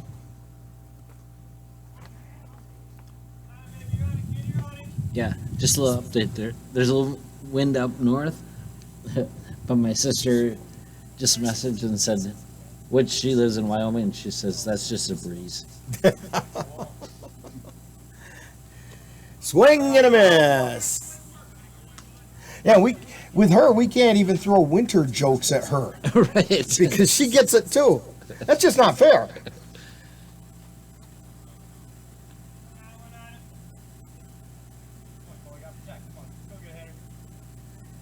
Here's the pitch to Timon.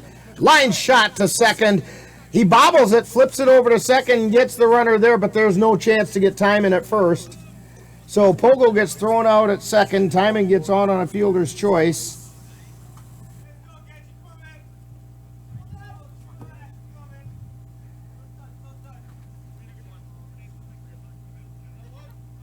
So that's one out. Brings up Austin Getch. Getch does not have a batting average yet. 0-0-0. He does have 2 at-bats. He just doesn't have a hit yet. There's the pitch for a called strike. Timon at first. 1 out. Top of the 9th. Cavs down by 5. Hovell wheels and deals and swing and a miss. There's a foul tip back into the glove for a strike.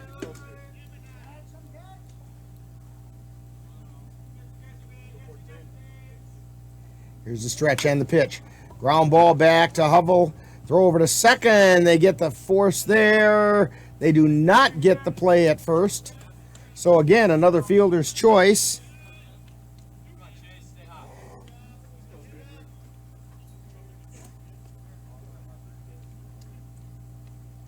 Two down. Brings up Chase Yeager. Cavs are out to their last out. Yeager is 0 for 4 tonight. Flew out to right field twice. He lined out to right field, and he's also struck out. First pitch is fouled off.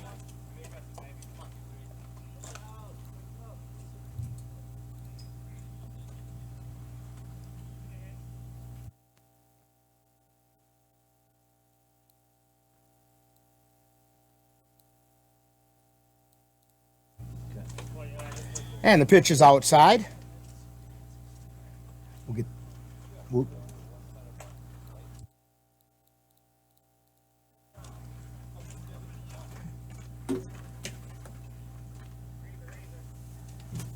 And the pitch.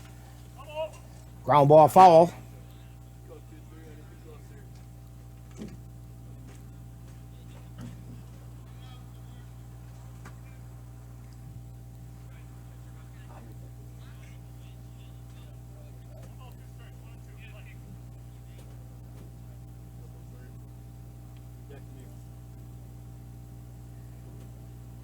Here's the wind and the pitch. Swing and a miss.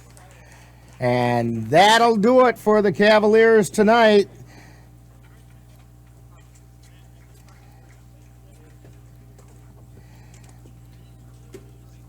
So the Cavaliers go down 8-3 at the hands of the Whitehall Wolves. Cavaliers will finish their season in the CRBL with a record of 18-2, and they are 24-2 overall. We're going to have a chat with Ryan Page in just a moment when we do a little bit of talking baseball. And so, final score again in the game, Cavaliers 3, but the Whitehall Wolves 8. You're tuned to Cavalier Baseball on the Northern Light Webcasting Network and NLWN-TV. Join us as NLWN-TV and the Northern Light Webcasting Network celebrate 50 years of Cavalier baseball by taking you out to the ball game. On July 31st, the Cavaliers will commemorate their 50th anniversary by taking on the Westmont Red Sox in a single 7-inning game from Carson Park. Live coverage on the Northern Light Webcasting Network audio service and on NLWN-TV begins with the In the Dugout show at 1:10 p.m. That's live Cavaliers baseball on Saturday, July 31st on the Northern Light Webcasting Network and NLWN-TV. You've been watching NLWN-TV's presentation of Eau Claire Cavalier baseball live on the Northern Light Webcasting Network. Stay tuned. Coming up next is Talkin' Baseball, with a look back at today's game.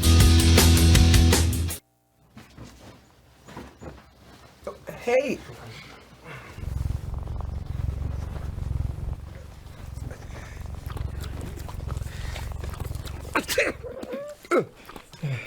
Okay. If you love me enough to tolerate my perfect little pets and all their glorious dander, then of course you'll visit nhtsa.gov/the right seat to make sure I'm in the right car seat.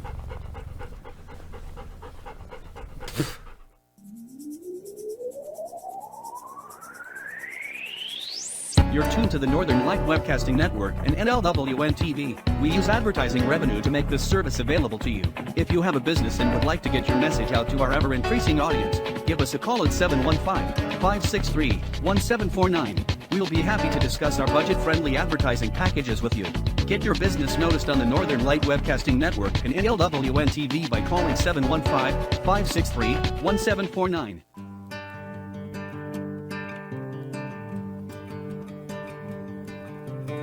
Time now for Talkin' Baseball with a wrap-up of today's Eau Claire Cavalier game. And now, back out to the ballpark. And we're back here at Melby Park in Whitehall, where the Cavs kind of take one on the chin by the score of 8-3. Cavs only picked up 5 hits. It's kind of hard to put together a lot of runs if you only pick up 5 hits. And they were giving some time on the mound to some guys that don't normally get much of that. And in that respect, it was a successful day for the Cavaliers. The Cavalier pitchers did manage to strike out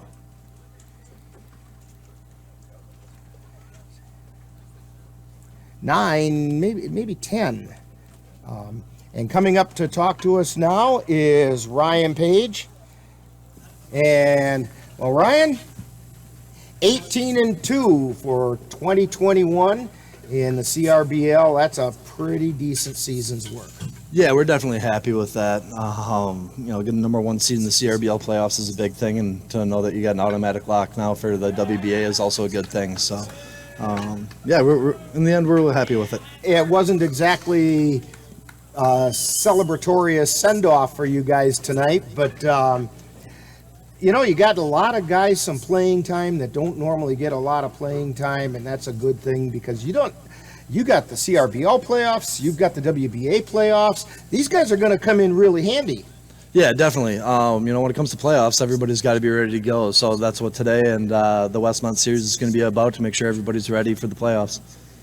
And that's a lot of baseball coming up in the next couple of days. You've got Westmont tomorrow night, and then a doubleheader Friday, and then the big 50th anniversary game on Saturday.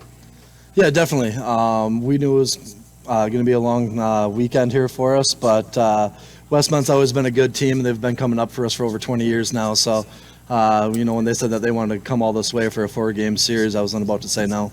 And it's going to be a good way to wrap up the regular season, and then we'll have playoff time. Yeah, definitely. We're looking forward to it. Well, we'll lick some wounds tonight, drive back into the storm. Safe travels as you head back. It's kind of bumpy up there. But, hey, once again, you may wave that magic wand and the rain stayed away from us. I don't know what kind of power you've got, but you've been able to do that all season, and it's been close. But you did it again, and we got the game in. So our next one with you will be Saturday, and we'll see you then. All right, sounds good. Thank you. And we'll be back with more Talking Baseball right after this brief timeout.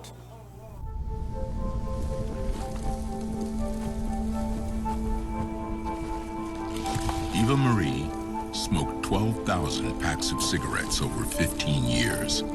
She quit, and now there's a new lung cancer screening that could save her life. You stopped smoking, now start screening. No matter how much you smoked, early detection could save you. Talk to your doctor or learn more at savedbythescan.org. And we're back here with Talking Baseball. And Dan, it wasn't the best pitching exhibition the Cavaliers have put on this year, but same token, they got a lot of guys in. Yeah, like Coach Reiner has said, they got lots of games coming up, so they can't use all their good pitchers all the time. Well, exactly. Jackson Vanson he's good. He went 6 innings, and in that 6 innings, he only gave up 4 runs, and he kept the game within reach. It's just that the help that he got didn't continue that. Yeah, the bats didn't get hot tonight. No, not at all. They were putting wood on the ball, but it was atom balls right at people, and fly balls that were just a little too deep or not quite deep enough. And they had their chances. But you know what? As we were just talking with Ryan, 18-2, 24-2 overall, not a bad season. Yeah, it's a good way for him to start. So, yeah. Well, playoffs coming up, but before that, we've got a ball game coming up on Saturday that we're going to do. In fact, don't forget the Cavaliers do have baseball tomorrow and Friday at Carson Park. We won't be covering it, but boy, oh boy, we'd sure like to see you guys get out there and view it. And then our next game will be Saturday when the Cavs take on the Westmont Red Sox. In the Dugout show gets things started at 1:10 p.m. on both NLWN-TV and the Northern Light Webcasting Network. Don't forget also our next equestrian. We're going to bring you MBHA Barrels and Poles Monday night, August 2nd. It's hosted by the Red Cedar Riders in Chautauqua, and that event will be recorded on Sunday. Sorry about that. I was going to say, how are we doing 2 things at once? We're not. It's being recorded on Sunday, August 1st, and our coverage on the 2nd will begin at 7 p.m. on NLWN-TV. Hey, and don't forget, get your names in for those 2 train tickets that we're going to give away after tonight's game. That drawing will probably be on Friday. Yeah, it'll be on Friday for the Chippewa Valley Railroad over there at Carson Park. We have 2 youth tickets to give away. Send your information to info@northernlightwebcasting.com. That's info@northernlightwebcasting.com. Well, Dan, that's going to do it for us. Rick Olson for Dan Petchow and Monroe on the computer. Cassie Nelson up there above us, keeping an eye on everything through the camera and doing the super job she always does. Final score, once again, Cavaliers drop 1. Whitehall Wolves 8, Cavaliers 3. You've been tuned to Talking Baseball on the Northern Light Webcasting Network and NLWN-TV.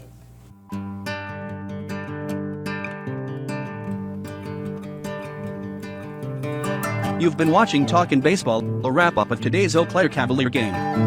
This has been a production of NLWN-TV.